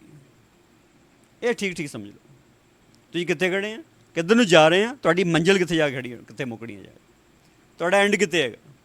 ਇਹ ਤਿੰਨ ਗੱਲਾਂ 'ਤੇ ਵਿਚਾਰ ਕਰੋ, ਬਾਕੀ ਗੱਲਾਂ ਸਭ ਹੁੰਦੀਆਂ ਰਹਿਣੀਆਂ, ਓਕੇ ਰਿਪੋਰਟ ਆ। ਪ੍ਰਭੂ ਨੇ ਤੁਹਾਡੇ ਨਾਲ ਚਮਤਕਾਰ ਵੀ ਬਹੁਤ ਕਰਨੇ, ਤੁਸੀਂ ਠੀਕ ਨਹੀਂ ਹੈ, ਤੁਸੀਂ ਵੀ ਠੀਕ ਹੋ ਜਾਣਾ, ਤੁਹਾਡੇ ਪ੍ਰਭੂ ਨੇ ਤੁਹਾਡੇ ਦੁਆਰਾ ਲੋਕਾਂ ਨੂੰ ਵੀ ਠੀਕ ਕਰਨਾ। ਇਹ ਕੋਈ ਪ੍ਰੋਬਲਮ ਨਹੀਂ ਹੈਗੀ, ਬਹੁਤ ਵੱਡੀ ਗੱਲ ਨਹੀਂ ਹੈਗੀ, ਨੋਰਮਲ ਗੱਲ ਆ। ਪਰ ਜਿਹੜੀ ਵੱਡੀ ਗੱਲ ਆ ਉਹ ਕੀ ਹੈਗੀ ਆ ਕਿ ਪ੍ਰਭੂ ਤੁਹਾਡੇ ਅੰਦਰ ਹੋਵੇ, ਪ੍ਰਭੂ ਦੀ ਬਾਣੀ ਤੁਹਾਡੇ ਅੰਦਰ ਹੋਵੇ, ਪ੍ਰਭੂ ਦੇ ਅਨੁਸਾਰ ਤੁਹਾਡਾ ਜੀਵਨ ਹੋਵੇ। ਇਹ ਵੱਡੀ ਗੱਲ ਆ, ਇਹ ਵੱਡੀ ਗੱਲ ਆ। ਪ੍ਰਭੂ ਕਹਿੰਦਾ ਮੈਂ ਤੁਹਾਡੇ ਨਾਲ ਬਹੁਤੀਆਂ ਗੱਲਾਂ ਕਰਨੀਆਂ ਸੀਗੀਆਂ, ਪਰ ਤੁਸੀਂ ਸਹਾਰ ਨਹੀਂ ਸਕਦੇ, ਸਹਾਰ ਨਹੀਂ ਸਕਦੇ।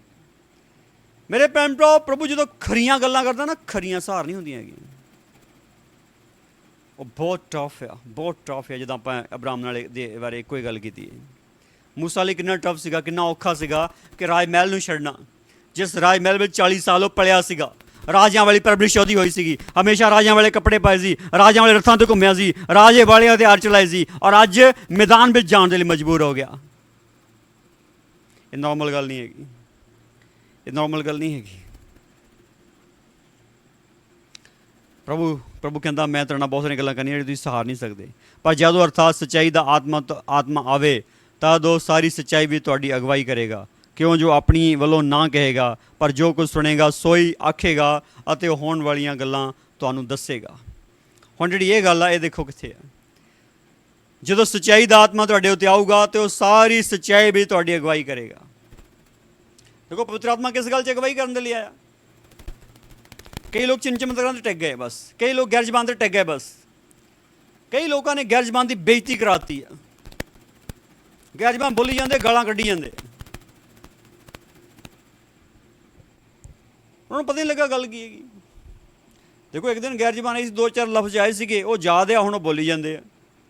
ਰੱਟੇ ਆ, ਰੱਟੇ ਰੱਟੇ ਰੱਟੇ ਵਾਲੀ ਗੈਰ ਜ਼ਬਾਨ ਬੋਲੀ ਜਾਂਦੇ। ਰੱਟੇ ਵਾਲੀ ਨਾ ਬੋਲੋ ਪਲੀਜ਼। ਆਉਣ ਦਿਓ ਉਹਨੂੰ ਤਾਜ਼ਾ, ਜੋ ਪਰਮੇਸ਼ਰ ਦਿੰਦਾ ਉਹ ਆਉਣ ਦਿਓ ਤਾਜ਼ਾ। ਉਹ ਇੱਕ ਭਾਸ਼ਾ ਆ, ਉਹ 2 ਸ਼ਬਦ ਹੀ ਥੋੜ੍ਹੀ ਆ, 2 ਸ਼ਬਦ ਹੀ ਬੋਲੀ ਜਾਂਦੇ ਸਾਰੀ ਉਮਰ ਤੁਸੀਂ। ਹੁਣ ਜਿਹੜੀ ਇਹ ਗੱਲ ਆ, ਜਿਹੜੀ ਆਹ ਗੱਲ ਆ, ਕਈਆਂ ਨੇ ਉੱਥੇ ਰੋਕ ਦਿੱਤਾ ਆਪਣੇ ਆਪ ਨੂੰ, ਅੱਗੇ ਨਹੀਂ ਵਧੇ। ਭਾਈ ਬੋਲੋ ਬੋਲੋ। ਪੁਲਿਸ ਕਹਿੰਦਾ ਮੈਂ ਸਭ ਤੋਂ ਵੱਧ ਬੁਰਾਈਆਂ ਭਾਖਿਆਂ ਬੋਲਦਾ। ਬੋਲੋ, ਪੂਰੀਆਂ ਬੋਲੋ, ਪੂਰਾ ਬੋਲੋ। ਪਰ ਇਹ ਗੱਲ ਆ, ਪਵਿੱਤਰ ਆਤਮਾ ਨੂੰ ਜਾਣੋ। ਪਵਿੱਤਰ ਆਤਮਾ ਕੀ ਕਰਨ ਦੇ ਲਈ ਜ਼ਮੀਨ 'ਤੇ ਆਇਆ? ਪਵਿੱਤਰ ਆਤਮਾ ਸਾਰੀ ਸੱਚਾਈ ਵਿੱਚ ਅਗਵਾਈ ਕਰਨ ਦੇ ਲਈ ਸਾਨੂੰ ਮਿਲਿਆ ਹੈ। ਸਾਡੀ ਸਾਰੀ ਸੱਚਾਈ ਵਿੱਚ ਅਗਵਾਈ ਕਰਨ ਲਈ ਸਾਡੇ ਅੰਦਰ ਆਇਆ ਹੈ। ਯੀਸ਼ੂ ਕੀ ਕਰਨ ਲਈ ਜ਼ਮੀਨ ਦੇ ਉੱਤੇ ਆਇਆ ਹੈ? ਯੀਸ਼ੂ ਸੱਚਾਈ ਸਾਡੇ ਅੰਦਰ ਭਰਨ ਦੇ ਲਈ ਆਇਆ ਹੈ, ਸਾਨੂੰ ਸੱਚੇ ਬਣਾਉਣ ਲਈ ਆਇਆ ਹੈ, ਪਵਿੱਤਰ ਬਣਾਉਣ ਲਈ ਆਇਆ ਹੈ, ਪਰਮੇਸ਼ਰ ਜਿਹੇ ਬਣਾਉਣ ਦੇ ਲਈ ਆਇਆ ਹੈ, ਪਰਮੇਸ਼ਰ ਨਾਲ ਮਿਲਾਉਣ ਦੇ ਲਈ ਆਇਆ ਹੈ, ਸਤਿ ਦੇ ਰਾਹ ਵਿੱਚ ਲਿਜਾਣ ਦੇ ਲਈ ਆਇਆ ਹੈ। ਬੜੀ ਕਲੀਅਰ ਹੋਈ ਦੀ ਗੱਲ। ਉਹਦਾ ਦਰਸ਼ਨ ਤਾਂ ਇਹੀ ਹੈ। ਇਹ ਬਹੁਤ ਪ੍ਰਕਾਸ਼ਨ ਦੇ ਵਿੱਚ ਪਏ ਹੋਏ ਹੋ। ਇਹ ਬਹੁਤ ਸਾਰੇ ਪ੍ਰਚਾਰ ਕਰੀ ਜਾਂਦੇ ਰੈਪਚਰ ਅੱਜ ਹੀ ਹੋ ਜਾਣਾ। ਜਿਹੜੇ ਕਹਿੰਦੇ ਅੱਜ ਹੀ ਰੈਪਚਰ ਹੋ ਜਾਣਾ ਨਾ, ਉਹ ਆਪਣੀਆਂ ਬਿਲਡਿੰਗਾਂ ਬਣਾਉਣੀਆਂ ਬੰਦ ਕਰ ਦਿਓ, ਬੰਦ ਕਰ ਦਿਓ। ਇੱਕ ਪਾਸੇ ਜਿਹੜੀਆਂ ਬਿਲਡਿੰਗਾਂ ਬਣਾਈ ਜਾਂਦੀਆਂ, ਇੱਕ ਪਾਸੇ ਕਹਿੰਦੇ ਰੈਪਚਰ ਅੱਜ ਹੀ ਹੋ ਜਾਣਾ। ਫਿਰ ਬਣਾ ਕੇ ਕਹਿੰਦੇ ਜੇ ਰੈਪਚਰ ਅੱਜ ਹੀ ਹੋ ਜਾਣਾ ਤਾਂ ਦੋ ਖਿਆਲਾਂ ਦੇ ਨਾ ਚੱਲੋ, ਔਰ ਦੋਹਰੇ ਪ੍ਰਚਾਰ ਨਾ ਕਰੋ, ਔਰ ਦੋਹਰੀ ਗੱਲ ਨਾ ਕਰੋ। ਇੱਕੋ ਹੀ ਗੱਲ ਕਰੋ, ਇੱਕੋ ਹੀ ਗੱਲ ਕਰੋ। ਜਿਹੜੀ ਗੱਲ ਕਰਨ ਵਾਲੀ ਉਹ ਕਰੋ। ਇਹ ਦੇਖੋ ਅਸੀਂ ਕਿੱਧਰ ਨੂੰ ਜਾ ਰਹੇ ਹਾਂ। ਅੱਜ ਹੋ ਜਾਏ, ਕੱਲ੍ਹ ਹੋ ਜਾਏ, ਪਰਸੋਂ, ਸਾਨੂੰ ਇਸ ਗੱਲ ਦੀ ਟੈਨਸ਼ਨ ਨਹੀਂ ਹੈਗੀ। ਰੈਪਚਰ ਅੱਜ ਹੋ ਜਾਏ ਜਾਂ ਕੱਲ੍ਹ ਹੋ ਜਾਏ, ਪਰਸੋਂ ਟੈਨਸ਼ਨ ਨਹੀਂ ਹੈਗੀ। ਸਾਨੂੰ ਟੈਨਸ਼ਨ ਇਹ ਆ ਕਿ ਅਸੀਂ ਅੱਜ ਪ੍ਰਭੂ ਨਾਲ ਚੱਲਦੇ ਹਾਂ। ਜੇ ਰੈਪਚਰ ਅੱਜ ਨਾ ਵੀ ਹੋਇਆ, ਜੇ ਅੱਜ ਰਾਤ ਮਰ ਗਏ, ਫਿਰ ਕੱਲਾ ਰੈਪਚਰ ਬਾਰੇ ਨਾ ਸੋਚੋ, ਆਪਣੀ ਜ਼ਿੰਦਗੀ ਬਾਰੇ ਸੋਚੋ। ਅੱਜ ਹੀ ਖਤਮ ਹੋ ਸਕਦੀ ਹੈ, ਅੱਜ ਰਾਤ ਹੀ ਖਤਮ ਹੋ ਸਕਦੀ ਹੈ, ਫਿਰ ਕੀ ਕਰੋਗੇ? ਰੈਪਚਰ ਡਿੱਕੀ ਜਾਓ। ਕਈਆਂ ਨੇ ਪੁੱਠੀ ਪੰਧਾੜੀ ਪਾਈ ਹੋਈ ਹੈ। ਪਲੀਜ਼ ਗੱਲ ਨੂੰ ਸਮਝ ਜਾਓ, ਠੀਕ ਸਮਝ ਜਾਓ ਕਿ ਆਪਾਂ ਕਰਨਾ ਕੀ ਹੈ। ਆਪਾਂ ਇਸ ਗੱਲ ਨੂੰ ਕਰਨਾ ਹੈ ਕਿ ਆਪਾਂ ਸੱਚਾਈ ਵਿੱਚ ਵਧਣਾ। ਕਿਸ ਸੱਚਾਈ 'ਚ ਵਧ ਰਹੇ? ਸੱਚਾਈ ਕਿਹੜੀ? ਯੀਸ਼ੂ ਵਾਲੀ ਸੱਚਾਈ। ਜੇ ਸੱਚਾਈ, ਜਿਹੜੀ ਸੱਚਾਈ ਯੀਸ਼ੂ ਮਸੀਹ ਨੇ ਆਪਣਾ ਇੰਟਰੋਡਿਊਸ ਇਹ ਕਹਿ ਕੇ ਕਰਾਇਆ, ਆਪਣਾ ਤਰਫ ਇਹ ਕਹਿ ਕੇ ਕਰਾਇਆ ਕਿ ਰਾਹ, ਸੱਚਾਈ ਅਤੇ ਜ਼ਿੰਦਗੀ ਮੈਂ। ਯੀਸ਼ੂ ਸੱਚਾਈ ਆ, ਯੀਸ਼ੂ ਰਾਹ ਆ, ਯੀਸ਼ੂ ਜੀਵਨ ਆ। ਹੁਣ ਜਿਹੜੀ ਗੱਲ ਬੜੀ ਸਪਸ਼ਟ ਰੂਪ ਵਿੱਚ ਇਹ ਆ, ਜਦੋਂ ਯੀਸ਼ੂ ਰਾਹ, ਯੀਸ਼ੂ ਸੱਚਾਈ, ਯੀਸ਼ੂ ਜੀਵਨ ਆ, ਤਾਂ ਫਿਰ ਉਹਦੇ ਵਿੱਚ ਯੀਸ਼ੂ ਮਸੀਹ ਨਾਸਰੀ ਦੇ ਜ਼ਿੰਦਾ ਨਾਮ ਵਿੱਚ ਆਪਾਂ ਵਧਣਾ। ਕਿ ਰਾਹ 'ਤੇ ਚੱਲ ਰਹੇ, ਕਿ ਸੱਚਾਈ 'ਤੇ ਚੱਲ ਰਹੇ, ਕਿ ਜੀਵਨ ਵੱਲ ਵੱਧ ਰਹੇ ਹਾਂ? ਜੇ ਨਹੀਂ ਤਾਂ ਸੋਚੋ ਭਾਈ। ਪ੍ਰਭੂ ਤਾਂ ਇਹੀ ਕਹਿੰਦਾ, ਪਵਿੱਤਰ ਆਤਮਾ ਤੁਹਾਡੇ ਉੱਤੇ ਆਊਗਾ ਅਤੇ ਉਹ ਹੋਣ ਵਾਲੀਆਂ ਸਾਰੀਆਂ ਗੱਲਾਂ ਤੁਹਾਨੂੰ ਦੱਸੂਗਾ, ਔਰ ਸਾਰੀ ਸੱਚਾਈ ਵੀ ਤੁਹਾਡੀ ਅਗਵਾਈ ਕਰੂਗਾ। ਹੋਣ ਵਾਲੀਆਂ ਗੱਲਾਂ। ਹੋਣ ਵਾਲੀ ਗੱਲ ਵਿੱਚ ਸਭ ਤੋਂ ਵੱਡੀ ਗੱਲ ਤਾਂ ਇਹੀ ਆ ਕਿ ਭਾਈ ਸਾਡਾ ਭਵਿੱਖ ਜਿਹੜਾ ਇੱਦਾਂ ਦਾ ਹੈ ਕਿ ਕਦੀ ਵੀ ਸਾਡੀ ਜਾਨ ਨਿਕਲ ਸਕਦੀ ਹੈ, ਕਦੀ ਵੀ ਸਾਡਾ ਆਤਮਾ ਸਾਡਾ ਪ੍ਰਭੂ ਸਾਡੇ ਤੋਂ ਲੈ ਸਕਦਾ ਹੈ। ਫਿਰ ਕੀ ਕਰਾਂਗੇ? ਕੀ ਉਹਦੇ ਕੋਲ ਜਾ ਕੇ ਰਹਿਣ ਦੇ ਲਈ ਤਿਆਰ ਹਾਂ? ਕਿ ਉਹਦੇ ਕੋਲ ਜਾ ਕੇ ਰਹਿਣ ਲਈ ਤਿਆਰ ਹਾਂ? ਜੇ ਨਹੀਂ ਤਾਂ ਕਿੱਦਾਂ ਤਿਆਰ ਹੋਣਾ ਭਾਈ? ਕਦੋਂ ਨੂੰ ਤਿਆਰ ਹੋਣਾ? ਇਹ ਆਪਣੇ ਆਪ ਤੋਂ ਪੁੱਛਣ ਦੀ ਲੋੜ ਆ। ਸਾਰੀ ਸੱਚਾਈ ਵਿੱਚ ਅਗਵਾਈ ਕਰੂਗਾ ਸੱਚਾਈ ਦਾ ਆਤਮਾ, ਅਰਥਾਤ ਪਵਿੱਤਰ ਆਤਮਾ। ਕੀ ਸਾਰੀ ਸੱਚਾਈ 'ਚ ਅਗਵਾਈ ਹੋ ਰਹੀ ਹੈ? ਆ ਜਿਹੜੀਆਂ ਹੋਣ ਵਾਲੀਆਂ ਗੱਲਾਂ ਦੀ ਗੱਲ ਹੈ ਨਾ, ਇਹ ਸਾਰੇ ਭਵਿੱਖਬਾਣੀਆਂ ਇੱਦਾਂ ਦੀਆਂ ਕਰਦੇ ਬੰਦੇ ਤੇਰੇ ਭਵਿੱਖ ਬਾਰੇ ਮੈਂ ਦੱਸੂਗਾ ਤੂੰ ਕੀ ਹੈ। ਭਾਈ ਤੂੰ ਆਪਣੇ ਭਵਿੱਖ ਬਾਰੇ ਵੀ ਦੱਸ ਦੇ ਕਿਸੇ ਨੂੰ। ਅੱਜ ਆਪਣੇ ਭਵਿੱਖ ਬਾਰੇ ਆਪਣੇ ਆਪ ਨੂੰ ਵੀ ਦੱਸ ਦਿਆ ਕਰ। ਬੇਨਤੀ ਆ ਇਸ ਗੱਲ 'ਤੇ ਖੜ ਜਾਓ। ਜਦੋਂ ਤੁਸੀਂ ਆਪਣੇ ਆਪ ਨੂੰ ਦੱਸੋਗੇ ਤੇਰੇ ਨਾਲ ਕੀ ਹੋਣ ਵਾਲਾ ਨਾ, ਫਿਰ ਤੁਸੀਂ ਠੀਕ ਤੌਰ ਵਾਲਾ ਜੀਵਨ ਜੀ ਸਕਦੇ ਆ। ਜੋ ਤੁਸੀਂ ਦੂਜਿਆਂ ਬਾਰੇ ਦੱਸੋਗੇ ਨਾ, ਉਹਨੇ ਤੁਹਾਡੀ ਵਡਿਆਈ ਇੰਨੀ ਕਰਨੀ ਹੈ ਨਾ, ਉਹਨੇ ਤੁਹਾਨੂੰ ਸਿੱਧਾ ਹੀ ਚੜ੍ਹਾ ਦੇਣਾ ਬਿਨਾਂ ਕਿਸੇ ਵੀ ਪਲੇਟਫਾਰਮ ਤੋਂ ਉੱਪਰ। ਅਤੇ ਪਲੇਟਫਾਰਮ ਤੋਂ ਥੱਲੇ ਕੋਈ ਹੈ ਹੀ ਨਹੀਂ, ਫਿਰ ਡਿੱਗਣਾ ਹੀ ਹੈ ਇੱਕ ਦਿਨ, ਫਿਰ ਲੱਭਣਾ ਨਹੀਂ ਹੈਗਾ। ਅਗਲੀ ਗੱਲ ਇਹ ਆ ਪਰ ਜੋ ਕੁਝ ਸੁਣੇਗਾ ਸੋ ਹੀ ਆਖੇਗਾ ਅਤੇ ਹੋਣ ਵਾਲੀਆਂ ਗੱਲਾਂ ਤੁਹਾਨੂੰ ਦੱਸੇਗਾ। ਇੱਥੇ ਜਿਹੜੀ ਗੱਲ ਇਹ ਹੈ ਕਿ ਉਹ ਆਪਣੀ ਵੱਲੋਂ ਨਹੀਂ ਕਹੂਗਾ, ਉਹ ਜੋ ਸੁਣੂਗਾ ਉਹ ਕਹੂਗਾ, ਉਹ ਮੇਰੀ ਵਡਿਆਈ ਕਰੇਗਾ। ਕਿਉਂ? ਜੋ ਮੇਰੀਆਂ ਗੱਲਾਂ ਵਿੱਚੋਂ ਲਵੇਗਾ ਅਤੇ ਤੁਹਾਨੂੰ ਦੱਸੇਗਾ। ਪਵਿੱਤਰ ਆਤਮਾ ਕੀ ਕਰੇਗਾ? ਯੀਸ਼ੂ ਦੀ ਵਡਿਆਈ ਕਰੇਗਾ। ਪਵਿੱਤਰ ਆਤਮਾ ਕੀ ਕਰੇਗਾ? ਯੀਸ਼ੂ ਮਸੀਹ ਦੀ ਵਡਿਆਈ ਕਰੇਗਾ। ਅੱਜ ਤੁਸੀਂ ਦੇਖੋ ਕਿ ਵਡਿਆਈ ਕਿਹਦੀ ਕਰਦੇ ਆ? ਤੁਹਾਡੇ ਵਿੱਚੋਂ ਵਡਿਆਈ ਕਿਹਦੀ ਨਿਕਲ ਰਹੀ ਹੈ? ਕਿ ਆਪਣੇ ਆਪ ਦੀ ਜਾਂ ਯੀਸ਼ੂ ਦੀ? ਤੁਸੀਂ ਕਿਹਨੂੰ ਫੋਲੋ ਕਰ ਰਹੇ ਆ? ਕਿਹਦੇ ਵਾਂਗੂ ਕਰ ਰਹੇ ਆ? ਕਿਸੇ ਬੰਦੇ ਵਾਂਗੂ ਜਾਂ ਯੀਸ਼ੂ ਵਾਂਗੂ? ਦੇਖੋ ਮੈਂ ਬੇਨਤੀ ਕਰਦਾ ਤੁਹਾਡੇ ਅੱਗੇ, ਬੰਦੇ ਨੇ ਪਤਾ ਨਹੀਂ ਕਦੋਂ ਵਿਗੜ ਜਾਣਾ। ਆ ਚੰਗਾ ਭਲਾ ਚੱਲਦਾ, ਹੋ ਸਕਦਾ ਪਤਾ ਨਹੀਂ ਉਹਦੇ ਮਨ 'ਚ ਕੀ ਆ ਜਾਏ, ਵਿਗੜ ਸਕਦਾ। ਤੁਸੀਂ ਤਾਂ ਉਹਦੇ ਮਗਰ ਤੁਰੇ ਸੀ। ਜੋ ਤੁਸੀਂ ਉਹਦੇ ਮਗਰ ਤੁਰੇ ਹੋ ਸੀਗੇ, ਚੱਕਰ 'ਚ ਪੈ ਗਏ। ਇੱਕ ਡਰਾਈਵਰ ਦੱਸਦਾ ਸੀਗਾ, ਉਹ ਨਵਾਂ ਦਿੱਲੀ ਗਿਆ, ਉਹਨੂੰ ਵਾਪਸ ਆਉਣ ਦਾ ਰਸਤਾ ਨਹੀਂ ਪਤਾ ਲੱਗਦਾ ਸੀ ਏਅਰਪੋਰਟ ਤੋਂ। ਉਹਦੇ ਮੂਹਰੇ ਇੱਕ ਪੰਜਾਬ ਨੰਬਰ ਗੱਡੀ ਜਾਂਦੀ ਸੀ, ਉਹਨੇ ਸੋਚਿਆ ਇਹ ਪੰਜਾਬ ਨੂੰ ਜਾਣੀ, ਜਲੰਧਰ ਹੀ ਜਾਣੀ ਹੋਣੀ ਹੈ, ਮਗਰ ਲਾ ਲਈ। ਜਦੋਂ ਬਹੁਤ ਦੇਰ ਨਿਕਲ ਗਏ, ਬਹੁਤ ਦੂਰ ਚਲੇ ਗਏ, ਉਹਨੇ ਜਾ ਕੇ ਇੱਕ ਢਾਬੇ 'ਤੇ ਰੋਕੀ, ਉਹਨੇ ਵੀ ਰੋਕ ਲਈ। ਉਹ ਕਹਿੰਦਾ ਕਿੱਥੇ ਪਹੁੰਚ ਗਏ? ਉਹ ਕਹਿੰਦਾ ਇੱਥੇ ਪਹੁੰਚ ਗਏ। ਕਿੱਥੇ ਨੂੰ ਜਾਂਦਾ? ਕਹਿੰਦਾ ਰਸਤਾ ਇੱਧਰ ਨੂੰ ਚੱਲ ਗਿਆ ਇਹ।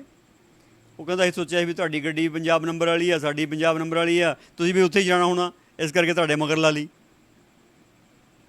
ਪਤਾ ਨਹੀਂ ਕਿਹੜੇ ਬੰਦੇ ਨੇ ਕਿੱਥੇ ਜਾਣਾ ਹੈ। ਇਸ ਕਰਕੇ ਗੱਡੀਆਂ ਦੇ ਮਗਰ ਨਾ ਲਾਓ, ਯੀਸ਼ੂ ਮਸੀਹ ਦੇ ਮਗਰ ਲਾਓ।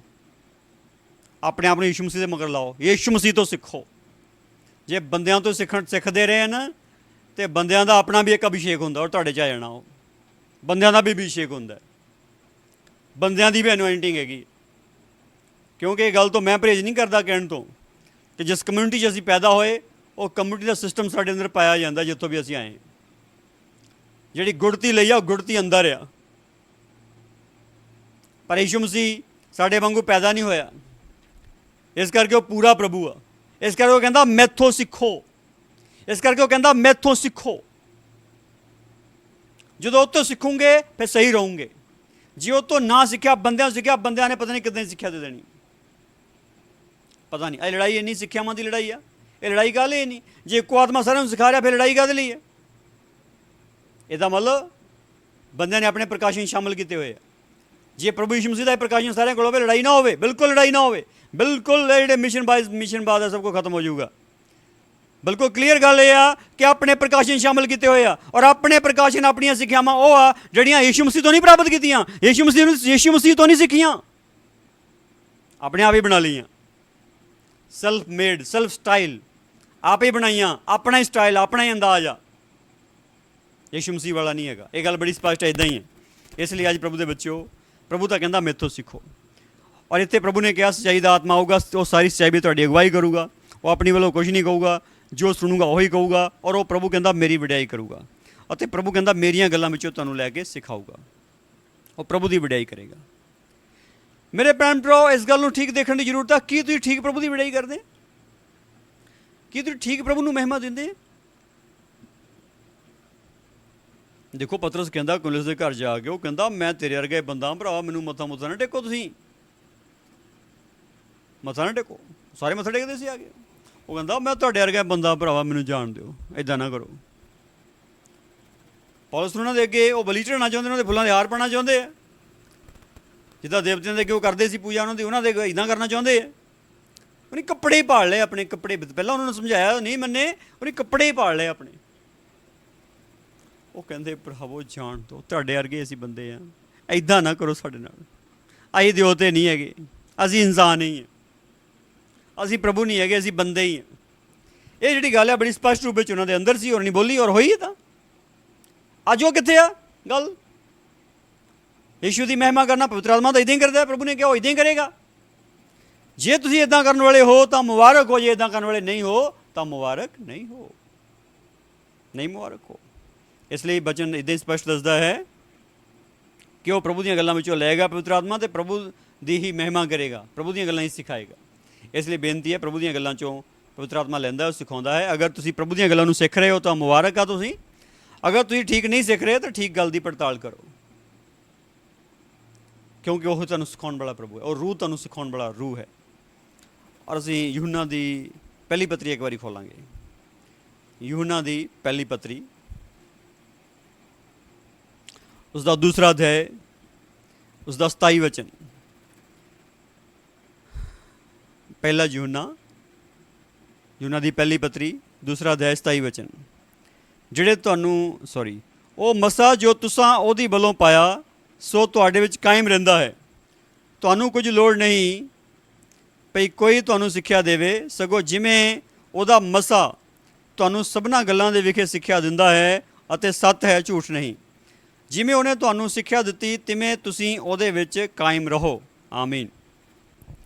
ਹੁਣ ਕਹਿੰਦਾ ਕਿੰਨੇ ਇੱਥੇ ਭ੍ਰਮਿਤ ਹੋ ਰਹੇ, ਭਰਮਾਉਣ ਵਾਲੀਆਂ ਗੱਲਾਂ ਨਾਲ ਕਿੰਨੇ ਭ੍ਰਮਿਤ ਹੋ ਰਹੇ, ਕਿੰਨੇ ਭਰਮਾਉਣ ਵਾਲੇ ਤੁਹਾਨੂੰ ਭਰਮਾਉਣਾ ਚਾਹੁੰਦੇ ਆ। ਕਹਿੰਦਾ ਕਿੰਨੇ ਭਰਮਾਉਣ ਵਾਲੇ ਤੁਹਾਨੂੰ ਭਰਮਾਉਣਾ ਚਾਹੁੰਦੇ ਆ। ਇਹ ਬੜੀ ਸਾਫ਼ ਗੱਲ ਆ। ਇਹ ਦੁਨੀਆ ਵਿੱਚ ਇੱਕ ਵਿਅਕਤੀ ਜਦੋਂ ਠੀਕ ਰਾਹ 'ਤੇ ਚੱਲਣਾ ਸ਼ੁਰੂ ਹੁੰਦਾ ਨਾ, ਭਰਮਾਉਣ ਵਾਲੇ ਵੀ ਉਦੋਂ ਹੀ ਆ ਜਾਂਦੇ। ਜਿੱਦਾਂ ਪੰਜਾਬੀ ਦੀ ਕਹਾਵਤ ਆ, ਘਰ ਜੇ ਬਸਿਆ ਨਹੀਂ ਚੋਰ ਪਹਿਲਾਂ ਹੀ ਆ ਗਏ। ਹਾਲ ਤੋਂ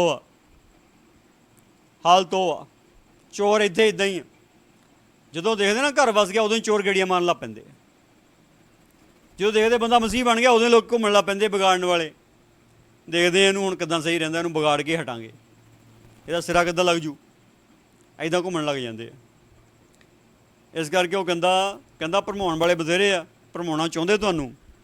ਕਹਿੰਦਾ ਉਹ ਮਸਾ ਜੋ ਤੁਸਾਂ ਉਹਦੀ ਵੱਲੋਂ ਪਾਇਆ ਹੈ ਤੁਹਾਡੇ ਵਿੱਚ ਕਾਇਮ ਰਹਿੰਦਾ ਹੈ ਅਤੇ ਤੁਹਾਨੂੰ ਕੁਝ ਲੋੜ ਨਹੀਂ ਕੋਈ ਤੁਹਾਨੂੰ ਸਿੱਖਿਆ ਦੇਵੇ। ਜਿੱਦਾਂ ਉਹ ਮਸਾ ਤੁਹਾਡੇ 'ਚ ਬਣਿਆ ਹੋਇਆ, ਉਹ ਬਣਿਆ ਰਹਿਣਾ ਚਾਹੀਦਾ, ਉਹ ਤੁਹਾਨੂੰ ਸਿਖਾਏਗਾ। ਅੱਜ ਮੇਰੇ ਭੈਣ ਭਰਾ, ਇਹ ਗੱਲ ਇੱਦਾਂ ਹੀ ਆ ਕਿ ਪ੍ਰਭੂ ਦਾ ਮਸਾ ਸਾਨੂੰ ਸਿਖਾਉਂਦਾ ਹੈ, ਪ੍ਰਭੂ ਦਾ ਅਭਿਸ਼ੇਕ ਜਿਹੜਾ ਹੈ ਉਹ ਸਾਨੂੰ ਸਿਖਾਉਂਦਾ ਹੈ। ਅੱਜ ਬਹੁਤ ਸਾਰੇ ਭੈਣ ਭਰਾ ਇਸ ਗੱਲ 'ਚ ਵੀ ਉਲਝਣ 'ਚ ਪਏ ਹੋਏ ਆ। ਕਈਆਂ ਦੇ ਮਨ 'ਚ ਵਿਚਾਰ ਆਉਂਦਾ, ਕਹਿੰਦਾ ਮੈਨੂੰ ਪ੍ਰਭੂ ਦੇ ਆਤਮਾ ਨੇ ਕਿਹਾ। ਦੇਖ, ਜੇ ਤੇਰੇ ਮਨ ਦਾ ਵਿਚਾਰ ਪਰਮੇਸ਼ਰ ਦੇ ਬਚਨ ਦੇ ਅਨੁਸਾਰ ਆ ਤਾਂ ਠੀਕ ਹੈ, ਓਕੇ। ਅਗਰ ਤੇਰੇ ਮਨ ਦਾ ਵਿਚਾਰ ਬਚਨ ਦੇ ਅਨੁਸਾਰ ਨਹੀਂ ਹੈਗਾ ਤੇ ਠੀਕ ਨਹੀਂ ਹੈਗਾ। ਅਗਰ ਤੁਸੀਂ ਕਹਿੰਦੇ ਰੀਮਾ ਬਚਨ ਮੈਨੂੰ ਮਿਲਿਆ, ਜੇਕਰ ਉਹ ਲਗੋਸ ਬਚਨ ਨਾਲ ਟੱਚ ਨਹੀਂ ਹੈਗਾ ਤੇ ਤੇਰਾ ਕੰਮ ਖਰਾਬ ਆ, ਸਹੀ ਨਹੀਂ ਹੈਗਾ। ਇਸ ਗੱਲ ਨੂੰ ਧਿਆਨ 'ਚ ਰੱਖ ਲਈ, ਕਿਉਂਕਿ ਯਿਸੂ ਮਸੀਹ ਨੇ ਇੱਕ ਗੱਲ ਦੀ ਗੱਲ ਕੀਤੀ ਹੈ ਕਿ ਪਵਿੱਤਰ ਆਤਮਾ ਜਦੋਂ ਆਊਗਾ ਮੇਰੀਆਂ ਗੱਲਾਂ ਵਿੱਚੋਂ ਤੁਹਾਨੂੰ ਲੈ ਕੇ ਸਿਖਾਊਗਾ। ਹਾਂ, ਇਸ ਤੋਂ ਅੱਗੇ ਜਾਊਗਾ, ਇਸ ਤੋਂ ਅਗਲੀਆਂ ਗੱਲਾਂ ਸਿਖਾਊਗਾ, ਪਰ ਸ਼ੁਰੂਆਤ ਉੱਥੋਂ ਹੀ ਹੋਊਗੀ। ਪ੍ਰਕਾਸ਼ਨ ਉਹਦੇ ਨਾਲ ਟੱਚ ਹੋਊਗਾ, ਗੱਲ ਉਹਦੇ ਨਾਲ ਜੁੜੀ ਹੋਈ ਹੋਊਗੀ ਯਿਸੂ ਮਸੀਹ ਦੀਆਂ ਗੱਲਾਂ ਦੇ ਨਾਲ। ਅਗਰ ਇੱਦਾਂ ਦਾ ਪ੍ਰਕਾਸ਼ਨ ਤੁਹਾਡੇ ਕੋਲ ਆ ਗਿਆ ਜਿਹੜਾ ਯਿਸੂ ਮਸੀਹ ਦੀ ਗੱਲ ਦੇ ਲਾਗਿਓ ਦੀ ਵੀ ਨਹੀਂ ਲੰਘਦਾ ਹੈਗਾ, ਤੇ ਉਹ ਪ੍ਰਕਾਸ਼ਨ ਫਿਰ ਤੁਹਾਡਾ ਆਪਣਾ ਹੀ ਆ ਜਾਂ ਸ਼ੈਤਾਨ ਦਾ ਹੀ ਆ, ਯਿਸੂ ਮਸੀਹ ਦਾ ਨਹੀਂ ਹੈਗਾ। ਯਿਸੂ ਮਸੀਹ ਦਾ ਨਹੀਂ ਹੈਗਾ, ਬਿਲਕੁਲ ਯਿਸੂ ਮਸੀਹ ਨਹੀਂ ਹੈਗਾ। ਦੇਖੋ, ਟਾਈਮ ਇੱਦਾਂ ਦਾ ਆ ਗਿਆ, ਸੈਟਨਿਕ ਚਰਚ ਬਣ ਗਿਆ, ਸੈਟਨਿਕ ਚਰਚ, ਸ਼ੈਤਾਨ ਦਾ ਚਰਚ ਬਣ ਗਿਆ, ਸ਼ੈਤਾਨ ਦਾ ਚਰਚ ਬਣ ਗਿਆ। ਗਵਰਨਮੈਂਟ ਨੇ ਆਗਿਆ ਵੀ ਦੇਤੀ, ਖੋਲ ਲਓ ਭਾਈ, ਖੋਲ ਲਓ, ਕੋਈ ਗੱਲ ਨਹੀਂ, ਪ੍ਰੋਬਲਮ ਨਹੀਂ। ਕ੍ਰਿਸਚਨ ਗਵਰਨਮੈਂਟ ਨੇ ਆਗਿਆ ਦੇਤੀ, ਖੋਲ ਲਓ, ਕੋਈ ਗੱਲ ਨਹੀਂ, ਕੋਈ ਪ੍ਰੋਬਲਮ ਨਹੀਂ, ਤੁਸੀਂ ਵੀ ਆਜ਼ਾਦ ਆ। ਇਸ ਹੱਦ ਤੱਕ ਤਾਂ ਆਜ਼ਾਦੀ ਹੈ। ਜਿਹੜਾ ਗਲਤ ਸਿੱਖਿਆ ਵਾਲਾ ਦਾ ਬੋਲ ਵਾਲਾ ਜ਼ਿਆਦਾ, ਜਿਹੜਾ ਸਹੀ ਵਾਲਾ ਉਹ ਦੱਬਿਆ ਜਾ ਰਿਹਾ। ਕਿਉਂਕਿ ਗਲਤ ਸਿੱਖਿਆ ਵਾਲੇ ਦੇ ਕੋਲ ਜ਼ਿਆਦਾ ਕਹਾਣੀਆਂ, ਜ਼ਿਆਦਾ ਮੋਟੀਵੇਸ਼ਨ ਹੈ। ਕਿਉਂਕਿ ਉਹ ਲੋਕਾਂ ਦੇ ਪੱਖ ਦੀ ਗੱਲ ਕਰ ਰਿਹਾ। ਜਿਹੜਾ ਸਹੀ ਸਿੱਖਿਆ ਵਾਲਾ ਪਰਮੇਸ਼ਰ ਦੇ ਪੱਖ ਦੀ ਗੱਲ ਕਰ ਰਿਹਾ। ਫਰਕ ਹੈ ਇੱਥੇ। ਗਲਤ ਸਿੱਖਿਆ ਵਾਲਾ ਲੋਕਾਂ ਦੇ ਪੱਖ ਦੀ ਗੱਲ ਕਰਦਾ, ਸਹੀ ਸਿੱਖਿਆ ਵਾਲੇ ਪਰਮੇਸ਼ਰ ਦੇ ਪੱਖ ਦੀ ਗੱਲ ਕਰਦਾ। ਅਤੇ ਪਰਮੇਸ਼ਰ ਦੇ ਪੱਖ ਵਾਲੀ ਗੱਲ ਲੋਕਾਂ ਨੂੰ ਥੋੜ੍ਹੀ ਪਸੰਦ ਹੈਗੀ, ਲੋਕਾਂ ਨੂੰ ਤਾਂ ਆਪਣੇ ਪੱਖ ਵਾਲੀ ਗੱਲ ਪਸੰਦ ਆ। ਇਸ ਕਰਕੇ ਫਰਕ ਕਿਆ ਹੈ? ਪਰਮੇਸ਼ਰ ਦੇ ਪੱਖ ਦੀ ਗੱਲ ਕਰਨੀ ਕਿ ਲੋਕਾਂ ਦੇ ਪੱਖ ਦੀ ਗੱਲ ਕਰਨੀ। ਇਸ ਲਈ ਅੱਜ ਬੇਨਤੀ ਹੈ, ਕਲੀਸਿਆ ਤੁਹਾਡੇ ਅੱਗੇ ਬੇਨਤੀ ਹੈ, ਹਰ ਮਸੀਹੀ ਨੂੰ ਇੱਕ ਆਗੂ ਬਣ ਕੇ ਖੜਾ ਹੋਣਾ ਪੈਣਾ, ਤਾਂ ਹੀ ਉਹ ਠੀਕ ਮਸੀਹ ਰਹਿ ਸਕਦਾ। ਜੇਕਰ ਇੱਦਾਂ ਨਹੀਂ ਤਾਂ ਫਿਰ ਉਹ ਟਿਕ ਨਹੀਂ ਸਕਦਾ, ਫਿਰ ਉਹ ਗਿਆ ਕੰਮ ਸੇ।